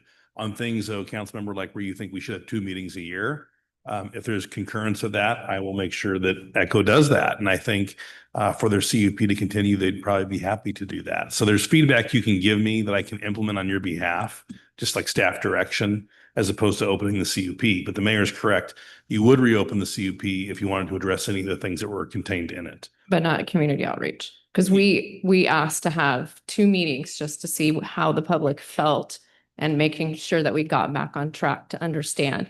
I think we're more effective as a community with those additional 2 meetings a year. I think you should say that you're interested in that. I wouldn't want to go back through the whole process for that. No, I'm not asking. I would make sure they did it. So just give me if there's a laundry list of things the council would like us to make sure it gets done. I think it's appropriate tonight to discuss that, and I'll implement that. That's my wish list, just that twice. Okay, thank you. Councilmember Funk. Yes, a couple of things of, first, I want to check on things with Chief Settles. One of the things that came up from neighbors is that certain places where tents tend to get put back up again and again, or encampments and trash settle again and again, are not all that visible from the street generally, but are terribly visible from individual backyards, and are a real burden on very particular individuals. Is it possible for individuals whose properties have that challenge to if they want to have a camera on it, to make that available to the police department so that we can get more rapid feedback when encampments are recurring in those areas? Even if the CAT team has, or the outreach team hasn't already discovered them? We can certainly take, if someone has a video camera that captures a crime, we'll definitely take that video and use it as evidence. We don't have the ability to have someone tie in a feed, Okay, if that's what you're asking, but we definitely, security cameras are something that we advise a lot of times for people to use as environmentally designed to prevent crime. So if someone wants to invest in video cameras, and if they do capture a crime, we'll be more than willing to take that in consideration of our investigation. okay. Yes, inevitably, the people, it's frustrating to folks to have this be complaint driven, but it's also, the community is the eyes and ears. And there are things that folks can see from particular vantage points. We have, and different homes and neighborhoods have different things that we are, that we have challenges for. Some places are more vulnerable to speeding cars. Some places are seeing a lot of illegal dirt bike riding. Some places see more folks who are doing illegal camping. We can each share that information, as those are problems and dangers to the safety of our community, to help the police do their jobs better. And every place does have its particular burdens. I must say I am heartened by the response that ECHO has made I see ECHO as having taken seriously the concerns that it was hearing from the community. I also, in those meetings and for my own participation as a volunteer in the meal program, I'm aware that it would be logistically really difficult to separate out the meal program, and also that the folks who are on the waiting list and coming to the meal program, or are coming to the meal program and maybe are going to get on that waiting list after they've had, a week or 2 of meals, or a month or 2 of meals, or sometimes a year or 2 of meals. But some people just take longer. But those are the folks that are ultimately going to get on the pathway and get back into housing and become the kind of residents that we say, yeah, those are great people to feed. So I think that I'm comfortable that the process set up in the CUP requiring the annual meeting at minimum, and ECHO might wish to take Councilmember Newsom's guidance and do a semi-annual meetings at the moment. But they certainly, I don't think we need to ask staff to amend the CUP at this point. I think we're on the right pathway, and we need to keep continuing the conversations so that we can have the best collective impact and do all that we can to keep our neighbors safe, both those who are housed and those who are not. Thank you. Before I pass down the line here, Chief, I did have a question for you regarding this. The team, the CAT team and the R team, when they speak with individuals who are in the creek there, whether they are in a shelter or they just have a shopping cart, maybe they're talking to them because of a potential drug deal, whatever the case is, do they ever either ask or do your officers have an opinion as to why folks are there? In other words, are they in that location, like behind Mr. Bethel's house or under the bridge, there behind North County Christian School? Do they have a professional opinion as to why they're in that location? Are they there because in any way associated with either the meal service itself or the people they want to hang out with are there because of the meal service, or are they there because it's the center of town? Mayor Bobo, that's a great question. I have had conversations with the CAT team and the R team in regards to what their opinion is as to why it is that people would hang out there. And, their answer is something that didn't surprise me, and nor would I believe it's going to surprise anyone in this room. And as that, we as human beings are creatures of habit. We're also those who look for the path of least resistance. We look for things that give us comfort. We look for conveniences. And generally, the answer I get is, the downtown area is where things are, whether it's Echo or whether it's the shopping center, whether it's where their friends are. They go to where they feel the most comfort. And that's why we find them in the same areas over and over again. So the answer that I get from my team is that it's because of the convenience that come with just being a human being and looking for the easiest way to live. Thank you. Okay, Mayor Pro Tem Daris. Mayor, yeah, I'm going to start with the communication, the importance of communication. I agree with Councilmember Newsom on that. We have a community that's willing to work with Echo and the city, and Echo willing to work with the community and the city to hopefully we can all come together and find a success in their efforts. I don't think once a year is adequate. I would like to see at least twice a year, or, I don't want to open up the CUP to make this more complicated, but I'm sure Wendy and her team would be willing and happy to meet with people as needed even.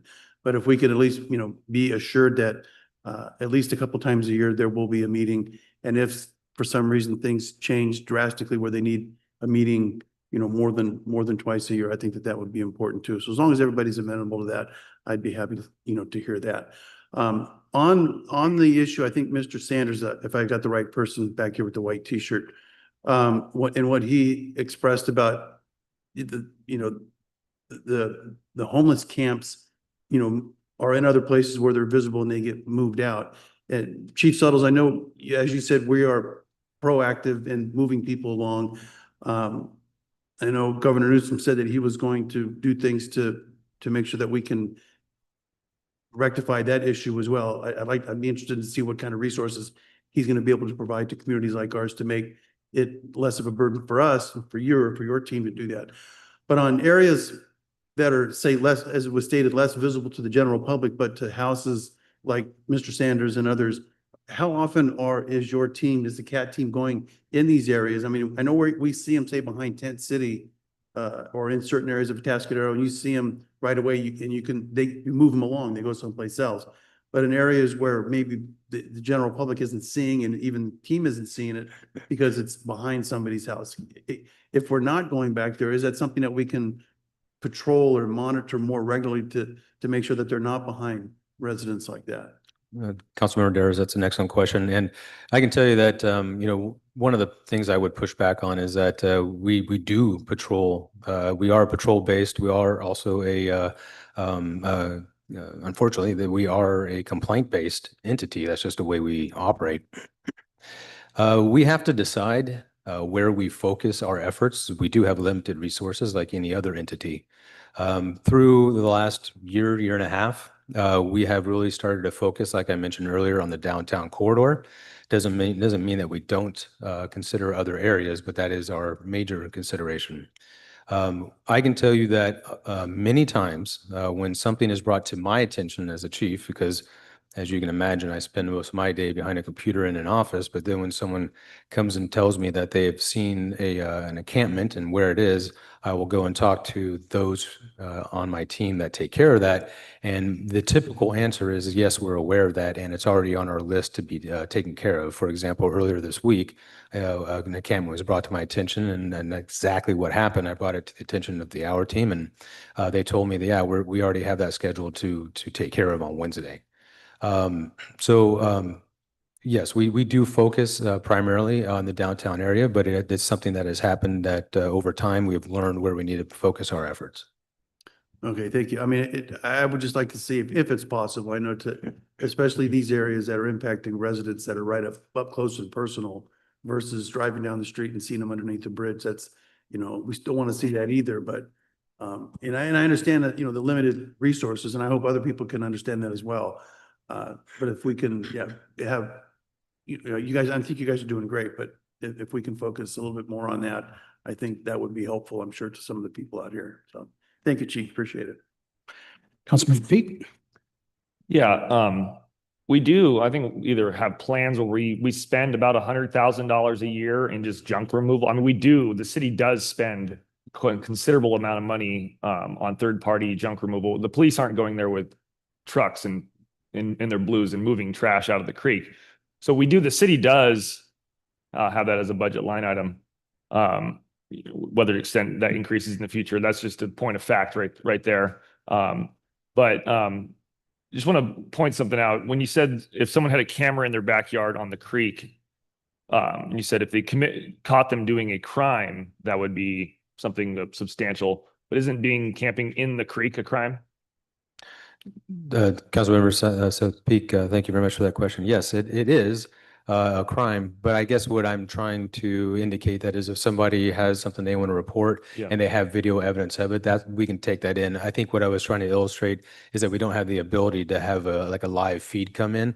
I know that some we have the capability of our own CCTV perhaps, but that would be city owned. So there are programs that exist that allow live feed. We don't have that. So I think I was just trying to illustrate that point.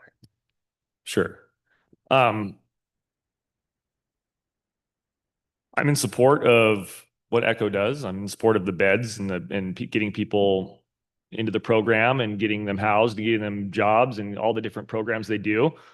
I have firsthand experience with hundreds and hundreds of people that have gotten off substance abuse and alcohol. It's not lost on me what can happen when someone raises their hand for help.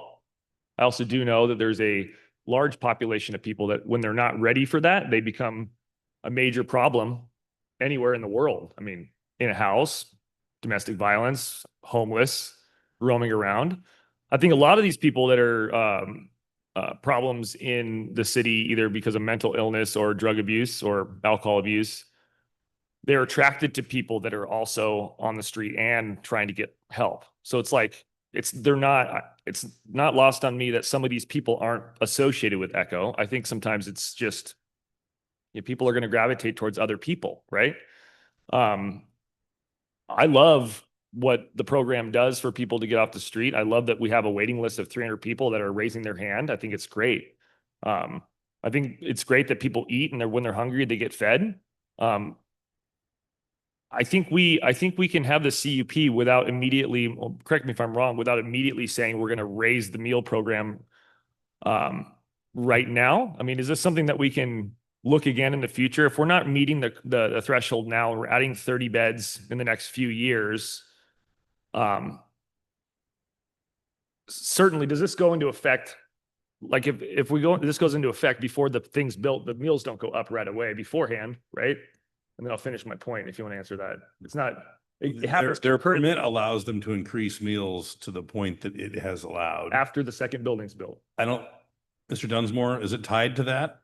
I don't recall that. Yes. I'd like to hear an answer from the city. The way the condition reads, it is tied to a construction permit, not to anything else. So does that mean when the permit is pulled for construction, the meals can increase at that point, or when the construction is finished and occupied? I think that's what the council member is asking. Let me refer back to that condition and see exactly how that reads before I answer that question.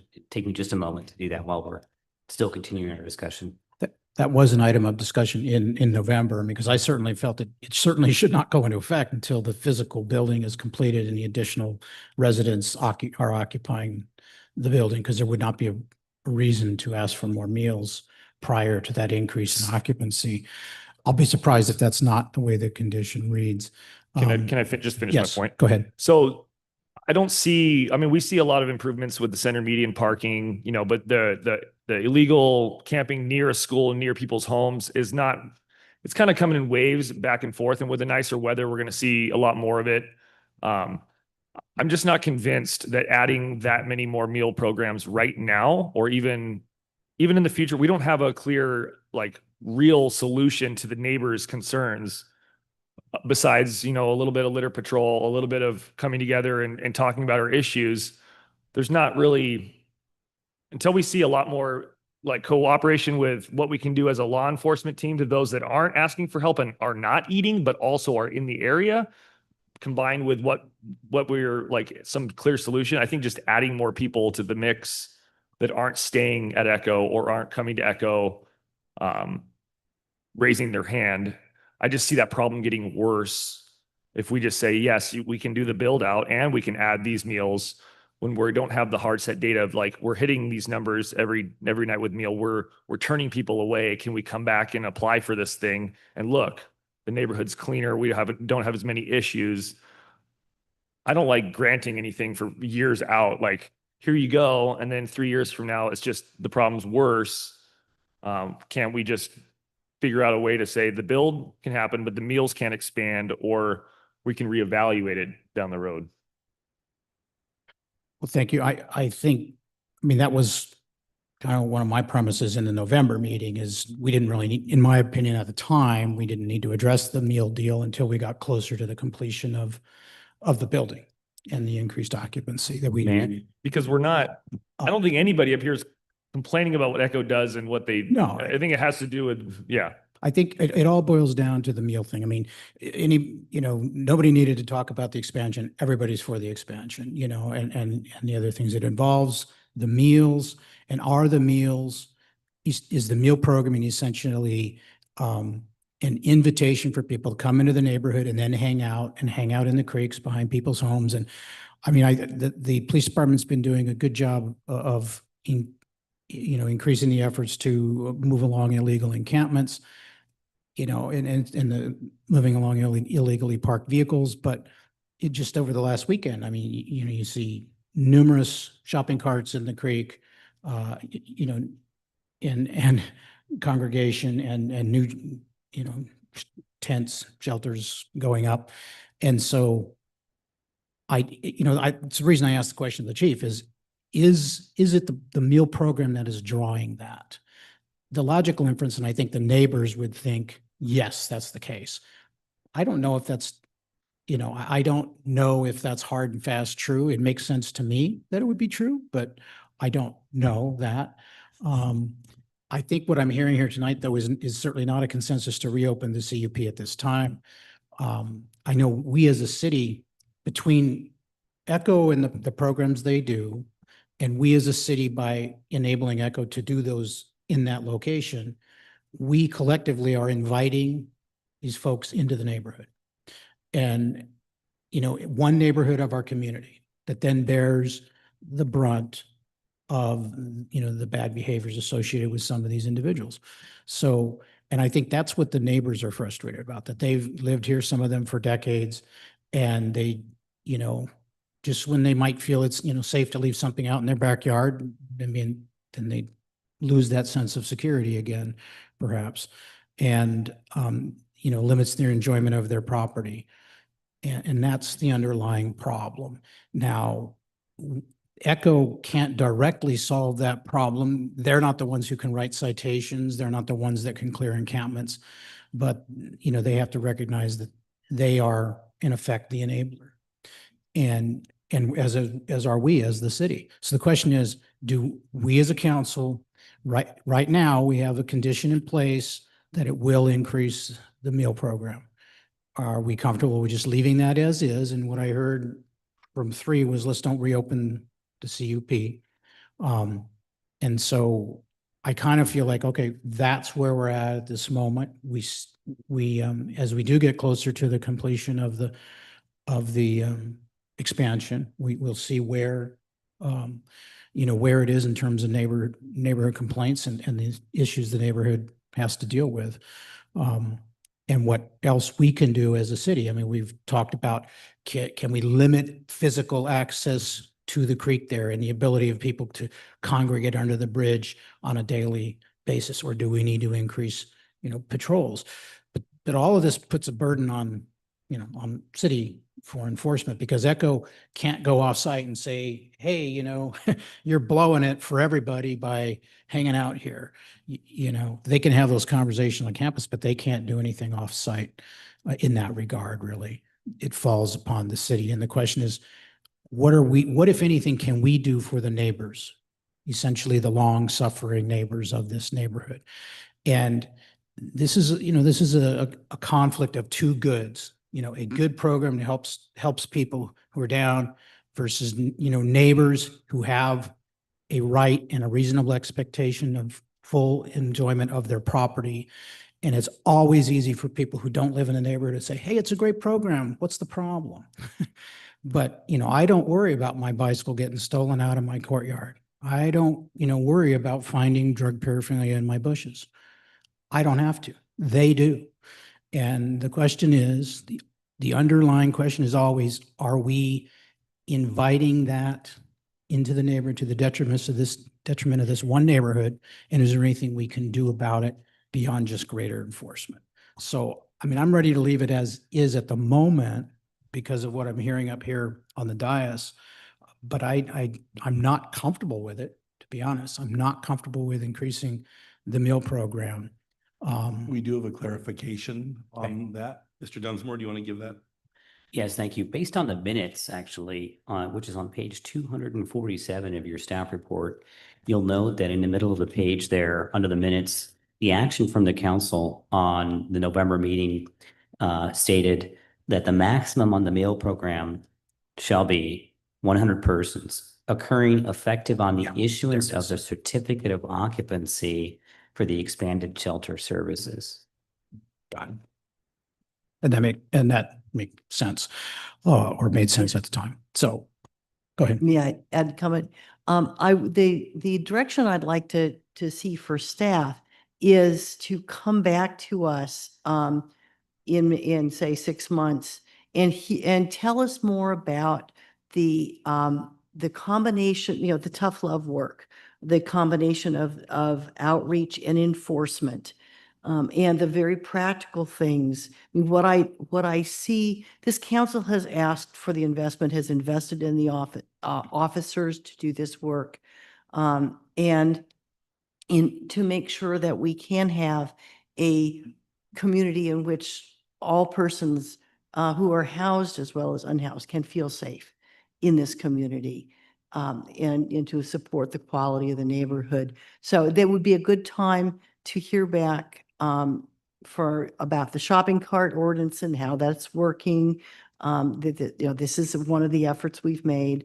Understand how some of the new efforts, there are new, I see new fencing, double fencing and other steps being made. I've seen a major effort to clean out the section of Atascadero Creek that runs from the school district headquarters to the back behind the pickleball courts and the skate park, where there used to be a couple of quiet people and an older veteran who was very quiet and didn't make any fuss. And then it became a hangout place for young druggies who were cutting holes in the fence. And that became not okay and was dangerous to the neighborhood. And so I've seen the enforcement respond to that. I'd like to have the whole council get to hear back. And I'm thinking 6 months. Does that seem appropriate? Well, I need to hear from the council that that's what the council would like, whatever the council Yeah, I'm suggests. certainly not opposed to that. I mean, it's something we want to monitor and see how is it really going. Are the problems abating, or are they getting worse? Or are they about the same? And I'd like to, the chief to, also have your folks perhaps, I'm not sure how, but to, identify, is there a direct cause and effect here in terms of the mill program and the people hanging out in the creek causing problems in people's backyards? Charles, the certificate of occupancy is still estimated to be 20 months down the line, correct? 20 months after the filing is, I think, what we heard. So we're still I see now. several years out from even approving 100 meals, possibly 2 years. Yeah, less than 2 years. I wouldn't say several years, but. Right. And I also think that it would be irresponsible of this council to support Echo in adding 30 beds and then turn around and say, but you can't feed them.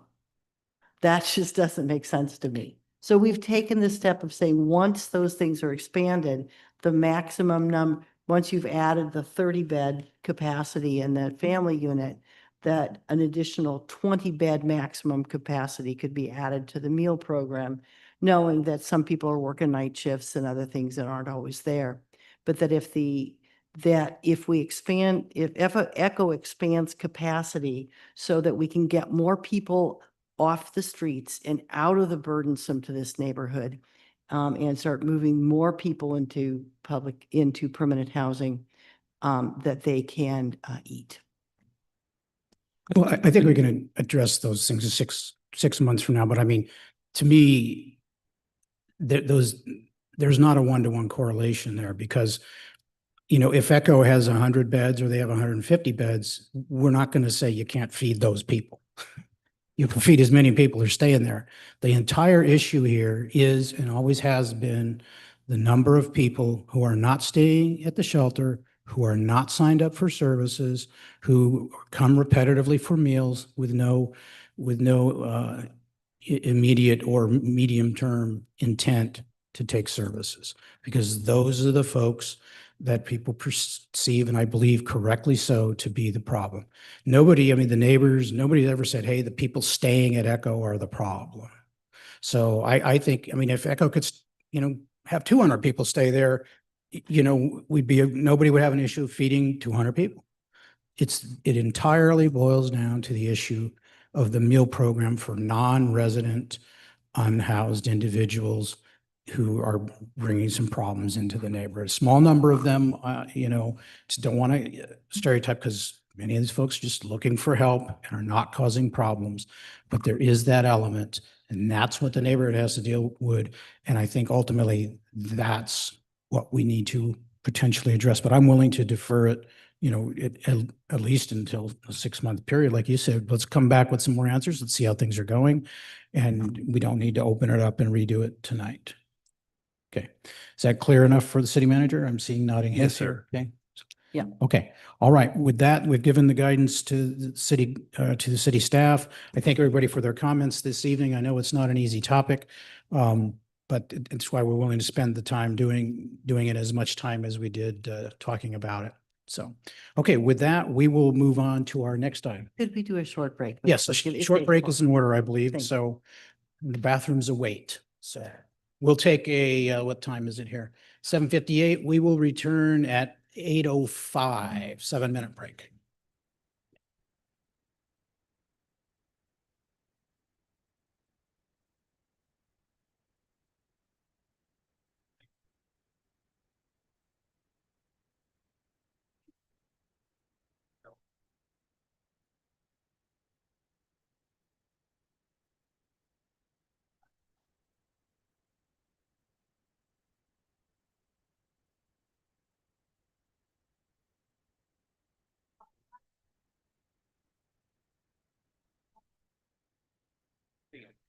I tried it.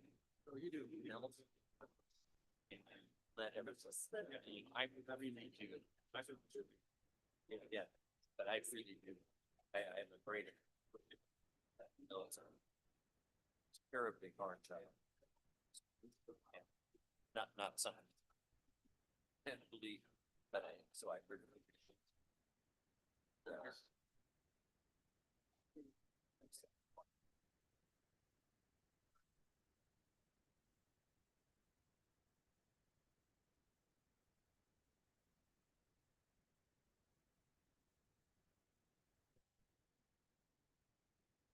Hi, Chief. Not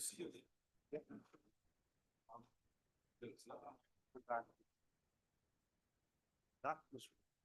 Right? Yeah. But I don't care. So, yeah, that's good. But it comes to the ones, you know, fairly common list. These cells, that's because they're covered by county lines. But it's on, it only comes on one thing. Now, do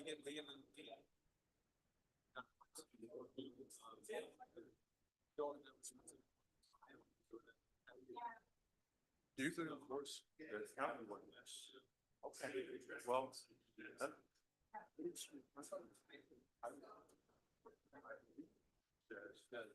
people are not so use power for those found listeners on like Sunday.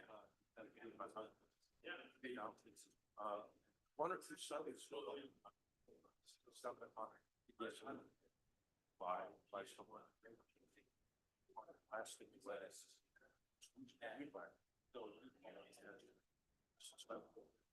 I didn't mind that.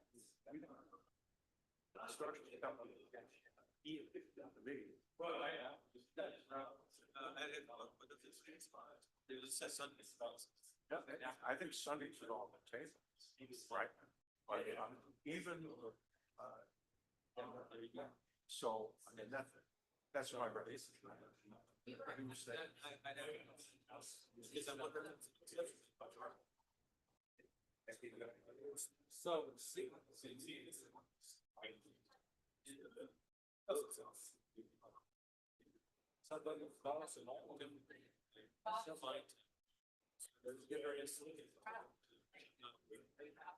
Yeah, because I have.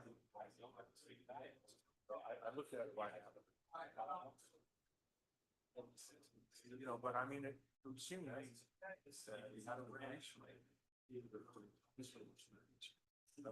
Like I said, I was obviously. But it's not really. So, yeah. Maybe. You know, like being after the after a city. Yeah, 6 and out. And I just think go with them. I like to say that is also.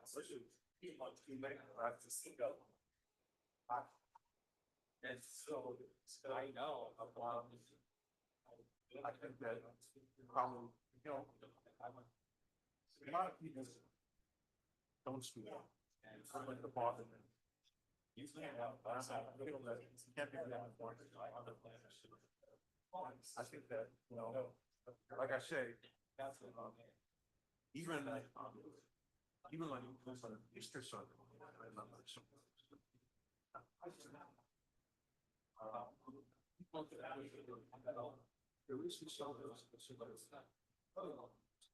And maybe someone could. Maybe I'll do bring us council.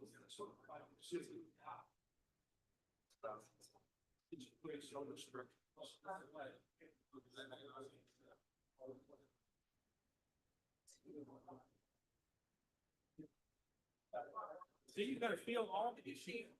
You're gonna know.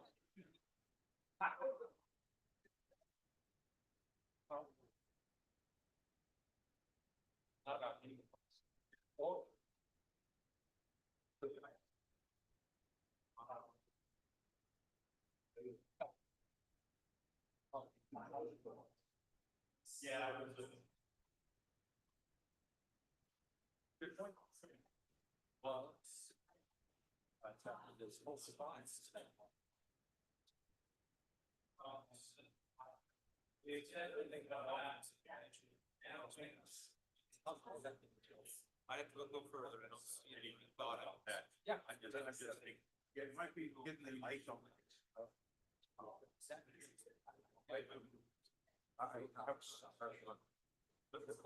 But we couldn't be now, where there isn't one. Municipalities still have an active. That's right. That's the neighborhood meeting places. You will.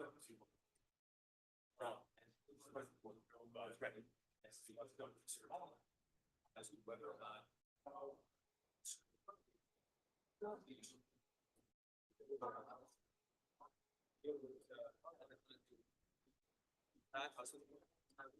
So like, it's all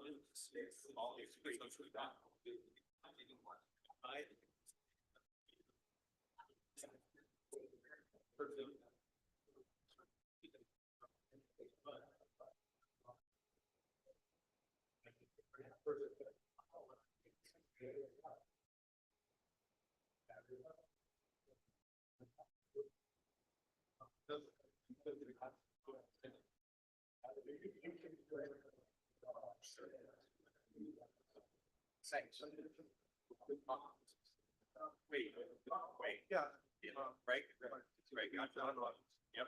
I'll also use this for what I'm saying. So, I'm looking for this. But, you know, someone could declare. Well, I would think that. Hey, it was a pleasure talking. Talk to you later. Okay, we're going to reconvene the meeting. It's 8:06 actually, but so if you're in the chambers and still having a discussion, if you could please take it down the lobby or somewhere outside the chamber so we can proceed with the meeting. We will proceed to our next item, item C1, a required report under AB 2561, a vacancies presentation, and that will be done by our Human Resources Manager, Rachel Hunter. All right, good evening. So Assembly Bill 2561 became effective January 1st, 2025, and it creates Government Code Section 3502.3, which is the intent to address the issues of vacancy in the public sector. This report will be done once a year prior to the adoption of our annual budget or biannual budget that is adopted annually. It requires public agencies to hold a public hearing and report on vacancies as well as discuss recruitment and retention efforts. It also requires agencies to evaluate their hiring processes and identify any policies, practices, or procedures that may hurt hiring or retaining employees. Also during this hearing, employee organizations are given the opportunity to present their perspectives.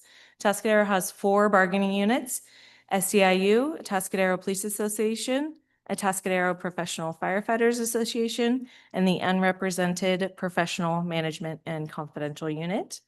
You will hear from Nicole Bryant, our SEIU representative, in a little bit.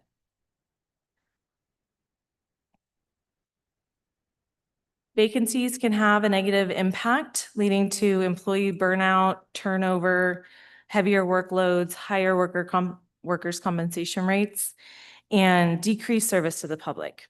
AB 2561 has additional requirements if an agency has a greater vacancy rate, greater than 20%. On December 31st of 2024, the city of Atascadero was at 9% vacancy rate, which is 13 out of our 144 employees.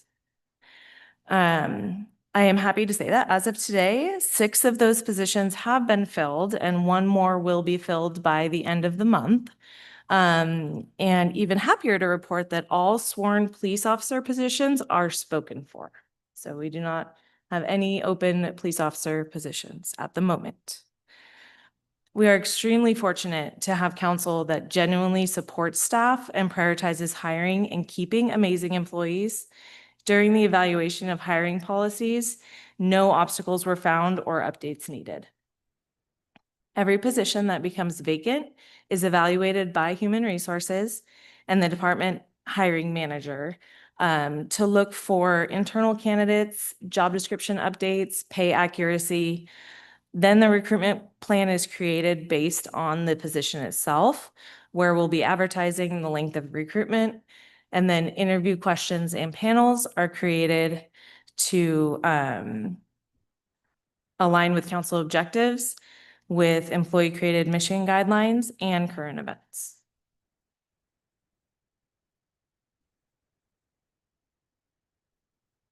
Retention is a top priority throughout the city. On this slide, there are a few ways we accomplish keeping employees happy and engaged. One thing I'd like to highlight, in calendar year 2024, there were 17 promotions of current employees. These were made up of 4 new positions, 6 that filled retirement, 3 police recruits that were promoted to police officers. All 3 of those police officers are off their FTO program and already doing great things to contribute to the police department. And 4 were just normal turnover. The culture here at City of Atascadero is what makes us truly unique. We ask for and encourage buy-in from every employee. Staff is included in goal setting from start, and we are relied upon to be subject matter experts in their field. We encourage staff to balance their lives outside of work and come together to celebrate their accomplishments outside of the important work they do as public servants. In 2024, we had 6 retirements, averaging 21 and a half years with our city. In the last 6 months, we've had 4 employees return to our employment after seeking opportunities elsewhere. 55% of our police staff started as a recruit or a cadet with the police department, and 77% of fire started as a seasonal or a reserve. These statistics are true testament to the culture we have created here at the City of Atascadero, and we should all be proud of our contribution.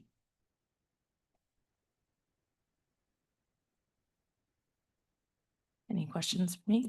All right, thank you. Any member of the council have questions? No, I think it's a good thorough report, especially reading the entire thing, and it's good evidence of running a good organization. You indicated that under the thing, we have a representative of at least one of our bargaining units wishing to speak. Yes, Nicole. Please. Good evening, Honorable Mayor and distinguished council members. Thank you for the opportunity to speak this evening. My name is Nicole Bryant. I serve as the labor representative for SEIU Local 620. It is my privilege to represent the dedicated employees across nearly every department here at the City of Atascadero. SEIU Local 620 collectively represents over 2,400 employees at 31 public sector agencies within San Luis Obispo and Santa Barbara counties, spanning from San Miguel to Carpinteria. We thank the city manager for the recognition of Public Services Week and Public Works Week, and it's appropriate that we're hearing this vacancy hearing this evening. As this is the inaugural vacancy hearing following the passage of Assembly Bill 2561, I am here today to acknowledge the city for its steadfast commitment to public sector employment and its ongoing efforts to maintain low vacancy rates both within our bargaining unit and across the city as a whole. Public sector workers are the foundation of our communities, performing essential work that our neighbors rely on every single day. To provide some context, Assembly Bill 2561 seeks to address growing concerns surrounding longstanding vacant positions in the public sector within our state. Such vacancies can result in diminished services to the community, increased workloads for incumbent staff, difficulty in maintaining operational efficiency, and a rising tendency to contract out public sector work. When labor is contracted out, public oversight, transparency, and accountability diminish, and profits are drawn from taxpayer dollars rather than reinvested in our workforce and the community. However, it is clear that this city, under your leadership, has exceeded the goals set by this bill and has not followed the statewide trends seen in recent years. I'd like to express our appreciation for the council for committing to investing in a genuine and empowering employee culture that is supported by our modern human resources practices to increase retention and recruitment in your 2025-2027 work plan in April this year. As you previously heard from Rachel this evening, as of December 31st, our bargaining unit boasted a vacancy rate of just over 11%, which equated to 6 positions out of our 51, 3 of which have been filled since year's end, bringing the vacancy percentage down to 5.8% within SEIU. This success is no accident. Through proactive policies, fair labor practices, collective bargaining, and a shared commitment to the mission of building and maintaining a resilient and competitive workforce, your human resources and administration teams continue to collaborate effectively with labor partners to meet the needs of the modern job market.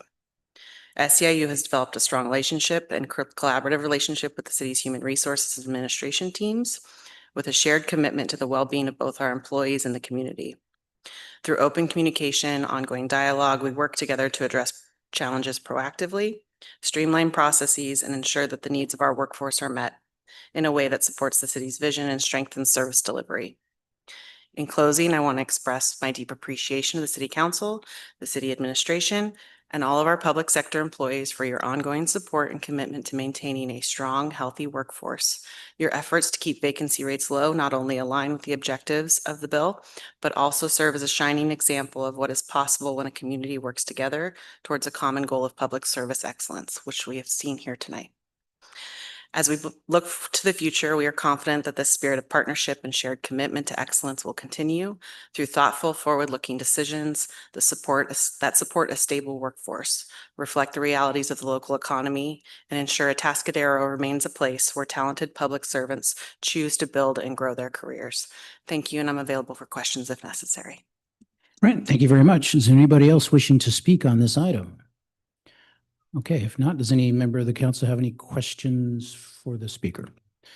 Okay, in that case, this is just a receive and file item, so it does not require any action. Councilmember Funk, would like to make comment? Yeah, I'll just make a brief comment that this reflects something that I think all of us on the council have noticed is the tremendous teamwork that is built in this community. It characterizes our workforce and that helps our workforce from the top to the bottom, from every role across in various things, help each other out, avoid turfs, and serve our community better. And we've seen how important it is to members of our community that all of those different cogs and perspectives work together. And so I want to thank the city manager and the entire city staff for their dedication to our community and to working constructively with each other. Thank you. Yes, I think we do have a very good team. We really do, very productive, efficient, cooperative with each other. As Councilmember Funk said, and I've seen it like through the budget process, you don't have turf wars here. You don't have self-aggrandizement for my department versus that department, et cetera. It really is a high functioning team we have here. So thank you to Mr. Lewis at the top as the city manager, but all the department heads and all of the employees for perpetuating that good workplace culture. Good culture beats a good strategic plan anytime. So, and it shows here. Okay, we will receive and file this item, and we will move on to the next item, which is weed abatement, the hearing of objections. And this item, I believe, will be presented either by our Fire Chief Bryson or Fire Marshal Bonson. It's the chief. Okay. Yes, thank you, Mayor and Council. I will be making the presentation tonight. It's our annual hearing of objections for weed abatement. I do have Baton Chief Van Son here with me.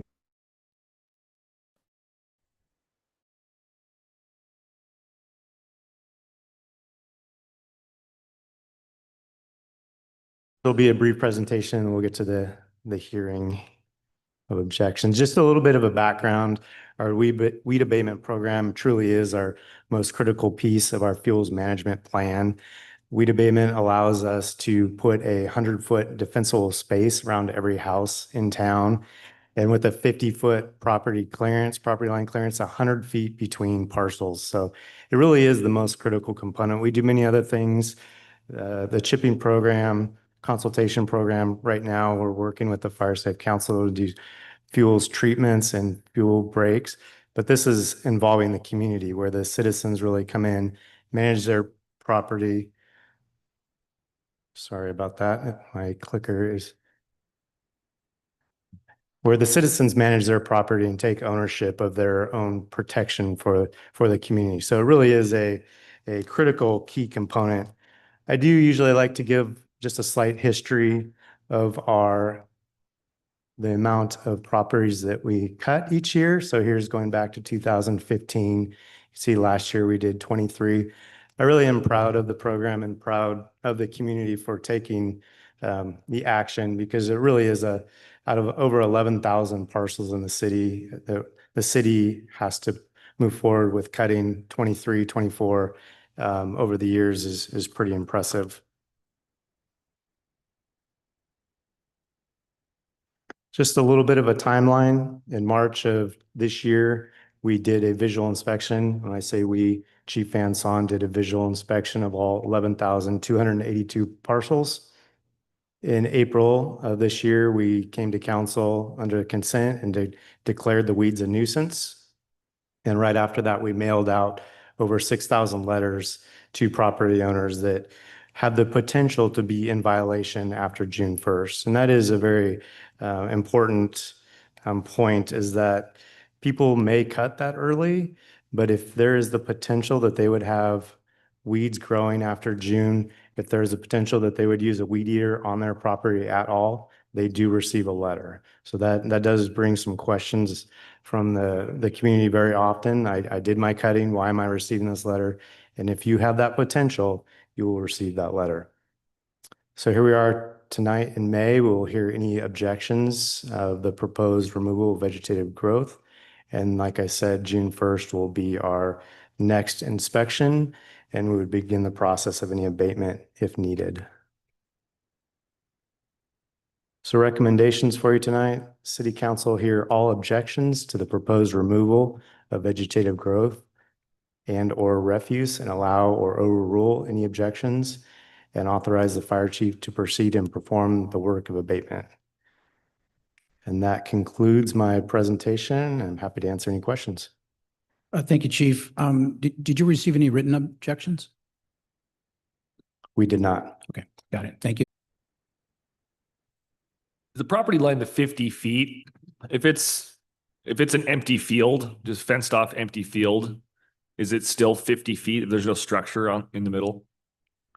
Correct. It would be a 50-foot perimeter cut all the way around.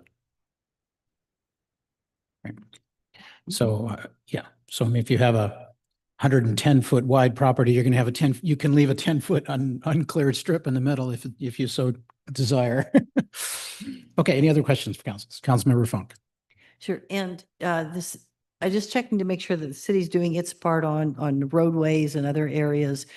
Do we have some special actions in place to trim down weeds around roads right now? I don't know if that's. You mean right of ways? Yeah, right of ways. Whichever one of you wants to take that question. We do weed abatement on city parcels. I believe that's what you're asking. So before the deadline, the same contractor that we hire to cut the private parcels is doing our city parcels. That includes like the fire station property on San Lucia and Santa Ana and some of those, the Del Rio properties. So we are handling the city properties. Sure. I was also asking about, I believe we were doing some things along roadways. Do we have something special? Yes, we were really fortunate to receive over $1 million from the Fire Safe Council to do brush reduction, lifting up tree branches, making sure we can have access on our fire roads and our engines. And so Chief and I toured those late last Thursday. We're making great progress in the kind of urban wildland interface. So, and there's a lot more work to do. There's years of work there, but that was a great grant we received.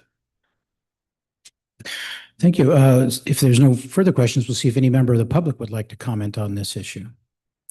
Seeing no one approach, we will return the item to council for in motion. Or is there actually a motion? We've heard there's no objections, so our motion would be to authorize the chief to proceed and perform the work of abatement. Do I have a motion to that effect? I'll move to approve the chief to do the abatement. I'll second the motion. Okay, we have a motion by Mayor Pro Tem Dares, a second by Councilmember Funk. Roll call, please. Councilmember Funk, Yes. Councilmember Pete, Yes. Councilmember Newsom, Yes. Mayor Pro Tem Dares, Yes. Mayor Robo. Yes. Motion passes unanimously. Okay, thank you. With that, we will proceed to item, was it C3? Introduction of an ordinance forming the Atascadero Industrial Development Authority, et cetera, et cetera. And this item will be presented by Jerry Rangel, our Admin Services Director. Thank you very much, Mayor and Council. So we are very excited tonight to bring you this next step in getting closer to our public facilities, public safety facilities project. So tonight we are looking to make the formation of the Industrial Development Authority, and we have two members of our bond team here this evening. We have Vanessa Band with Stradling, who's our bond counsel. And we also have Wing C. Fox, who is with Urban Futures, and she's our fiscal advisor for the bond issue. So I will turn it over to Ms. Legband for the presentation tonight. Good evening. I'm very tall, sorry.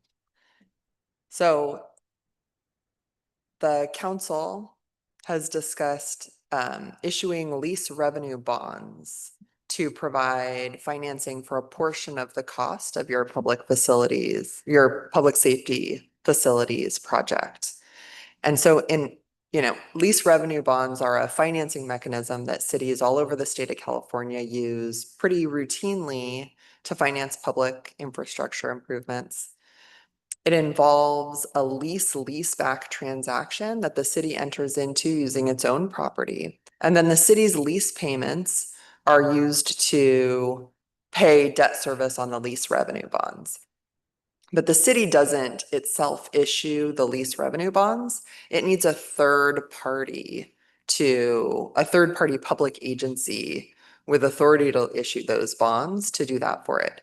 And there's various ways to do it, but most cities choose to form a joint power or a joint exercise of powers authority to serve as the bond issuer.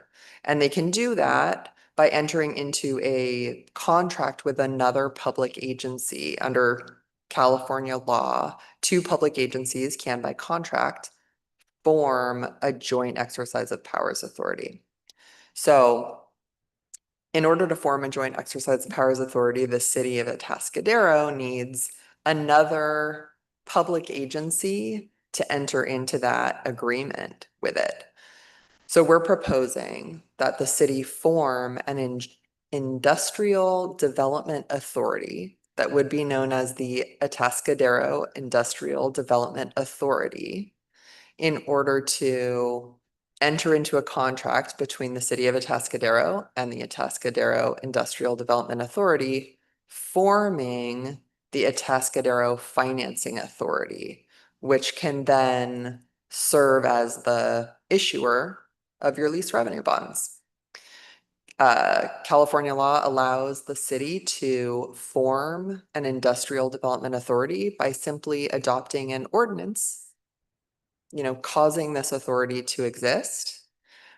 We're proposing that tonight you undertake the first reading of that ordinance, and then at the next meeting, you'll do the second reading of the ordinance because it takes 2 readings to adopt an ordinance. And then later in the summer, after the ordinance becomes effective, the city and the newly formed Industrial Development Authority will meet to each approve resolutions authorizing them to enter into this agreement forming the financing authority. And once the financing authority is formed, then it will be available to work with the city to issue the lease revenue bonds. Both the Atascadero Industrial Development Authority and the Atascadero Financing Authority can be governed by a governing body that is made up of the city council members. And so the resolution that is in front of you tonight is a resolution of the city council, essentially designating the city council to serve as the governing body of the Industrial Development Authority. And that's provided for under the statute that provides for forming industrial development authorities. That was a lot of talking about authorities. I'm here to answer any questions. Believe it or not, this is a very common, very efficient, not creating a new government, but using us way to get good rates on municipal debt. Thank you. And I've been involved with some bond issues and this mechanism before as a finance director. But to be honest, I've never understood why, in the sense of why does the state of California require this convoluted process and not just allow the cities to issue these revenue bonds? I mean, I don't understand. I mean, because I would have to disagree with the city manager on this as being an efficient process. It's a common process, it's simple and it works, but I don't know that I would call it efficient when you have to create, multi-layered things and then appoint ourselves as the directors of said body. Do you have any insight into that? So I'm not sure of the historical reason, but under the current state of the law, the California Constitution has a provision in it that's referred to as the constitutional debt limit.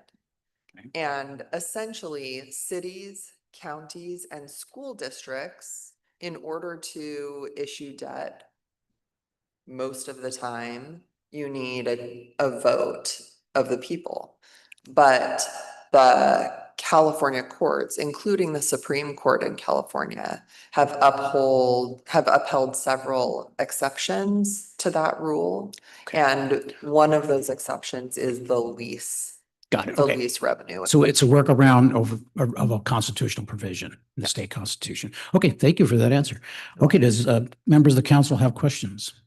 Question, and it's for the city manager.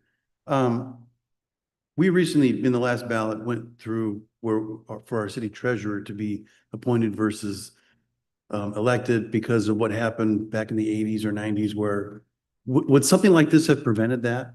The debt that we got into, because some money was invested, I guess, and it was all, I can't remember the exact That story. was actually taking your dollars you have in your investment portfolio and making investments that were risky. They weren't conservative or appropriate for a municipality.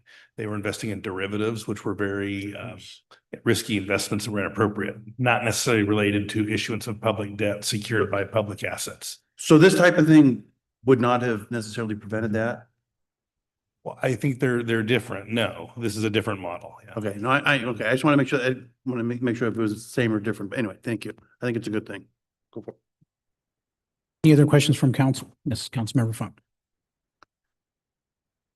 When are we anticipating issuing the bonds for our public safety facilities for which we have already approved the contract? We are still trying to narrow exactly the time down that we will need it to coordinate with our construction project. We just did get an update last week on the schedule, so we'll be coordinating that, but probably fall, I think, is where we're looking at. And we'll be making sure, and that's why we have a great financial advisor and Ms. Fox here and our banking partner. While you can't time the market, there are definitely better weeks and better seasons to borrow based on the hunger for municipal bonds in the market. And we actually just had a briefing on that last week. And so when we ask you for authority to issue the bonds, in more normal markets, you might issue them the following week. Where we are now, we might take a few weeks to try and find the best. Well, you can't time it per se, based on the appetite of bonds and current events. There might be better times to issue. Okay, got it. The question following to that, so, say you have a $30 million project and you're going to issue, $28 million of bonds to cover the financing because have some cash.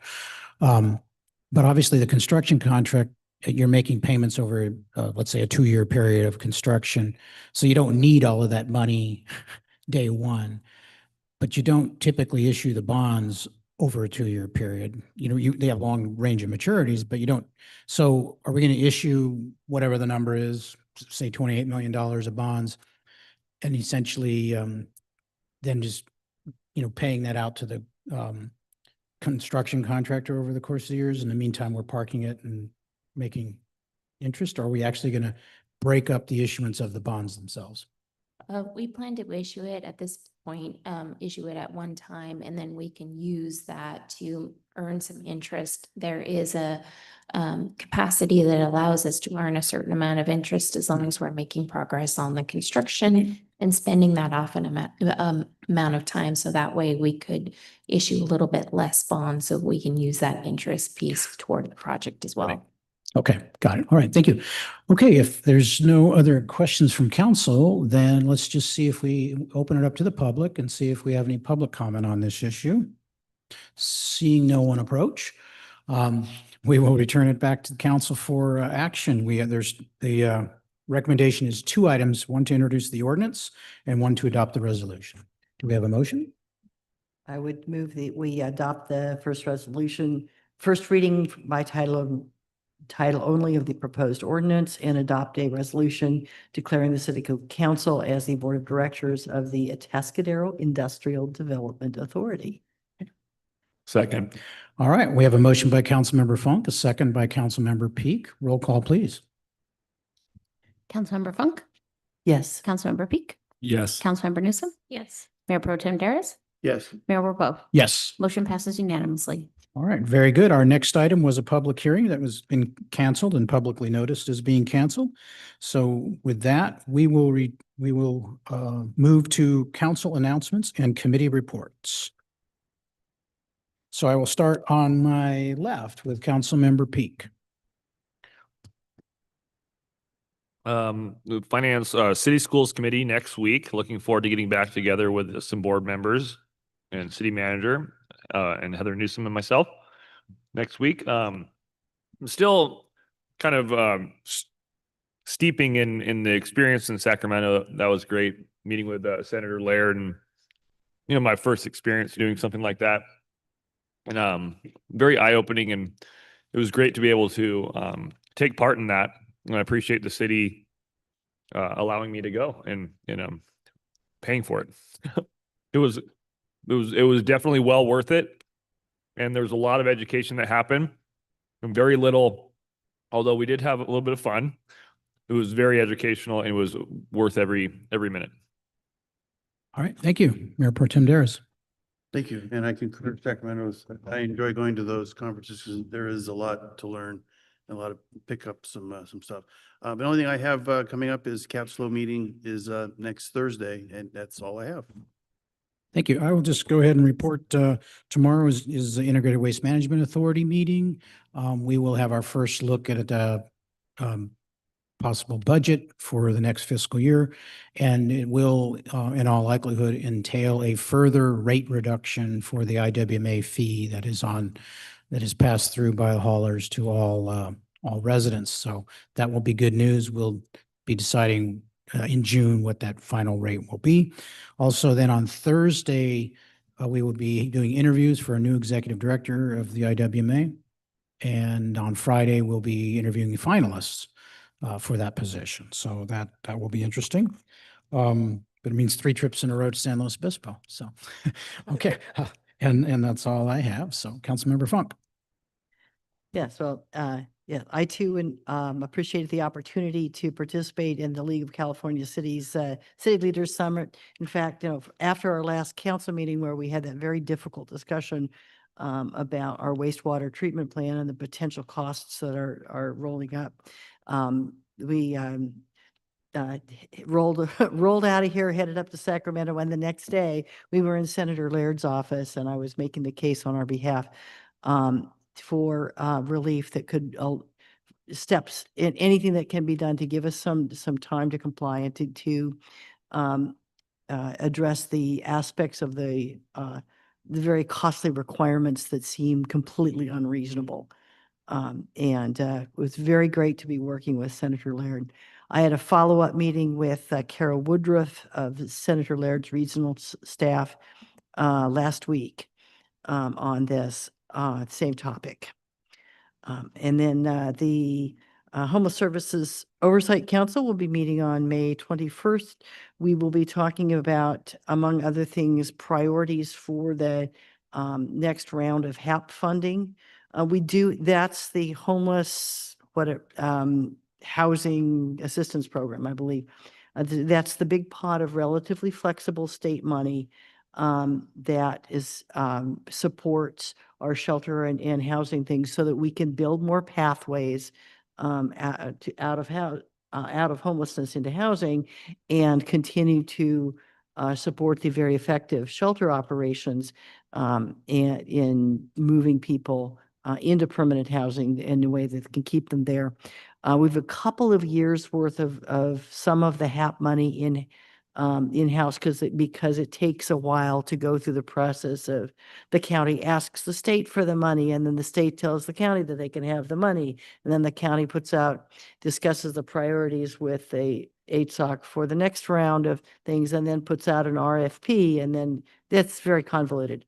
But anyway, it takes a little bit of time, and so we have while the pot is shrinking, and that's very concerning, we have a little bit of money to still work with, and we're not going to fall off a cliff immediately on that. And then I would also like to mention something that I neglected to mention last week, which is the Atascadero Basin Groundwater Sustainability Agency was pleased to receive a letter back from the state approving the basin's sustainability plan as submitted. Our water basin in Atascadero is in good shape. We're actually geologically not connected much at all with the Paso Basin, which is in terrible shape and has a lot of work to do. So we're in good shape, and so we're a lower priority for the state, but we are continuing on a plan to make sure that our basin continues to have the water supply that it needs. And there's a regular monitoring program for the quality of that water as well as quantity. It's good to see they finally responded to the report. Yeah. So, or the plan. Councilmember Newsom. Thank you. I had an RTA meeting on the 7th of May. We got an executive director's report, public hearing on our short-range transit plan, considered our proposed fare and service changes, and then looked at a fiscal year operating and capital budget. And then we have city schools next week, and then we also have a finance committee meeting. So we should be busy next week. Thank you. Did the RTA board, they approved the taking over of our Atascadero dial-a line? That is correct. Okay, got it. Thank you. And on to individual determination. Councilmember Funk, I think you had something. Right. Just to facilitate the communications with our legislative folks and the input of the council, because I know all of our council members are concerned about the wastewater issue and the huge numbers that were projected as potential costs for our community, completely unworkable. I was wondering if the mayor might be willing to appoint a couple of council members as a task force to work on that issue so that we can report, so that we can liaison with the work that the city manager is doing and report back regularly to this council. And does that say then And you don't necessarily have to do that tonight, but I was wondering if the mayor might be willing to appoint such a group. It would have to be two of us because of Brown Act requirements. Right. City manager, do you have any comment? I think I had talked to Councilor Funk about this. I think I'd be concerned about a task force giving me direction because I work for the five of you. But what I wanted to clarify is I think it'd be helpful to have two of you on the larger group that we're putting together of community leaders and citizens to be a liaison between the council and that group. I would certainly support that. And I appreciate the council member for bringing that. No, I think that's what I'm looking. Yeah, talking about is essentially because we've asked you to meet with community, particularly big stakeholders, that sort of thing. And so I'd certainly be open to that idea. I don't know how the rest of the council would feel, what we can, while we could address that next time, or there's nothing precluding us from doing that right now. No, or next time. The group won't be formed until probably late June. Okay, right. Then I think what I'd like to do is just ask if all the council members think about it, if they'd like to serve on that as two members. I might even, I don't know if he'd be willing to do it, might even suggest to Councilmember Peak, since he voted no, he might, we might want to represent that viewpoint. So, but let's do this. Let's think about it, and we'll do it at the next meeting, and maybe we'll put it on the agenda under individual determination. So, okay, with that, I think anything else? Good of the cause? No, we'll adjourn this meeting.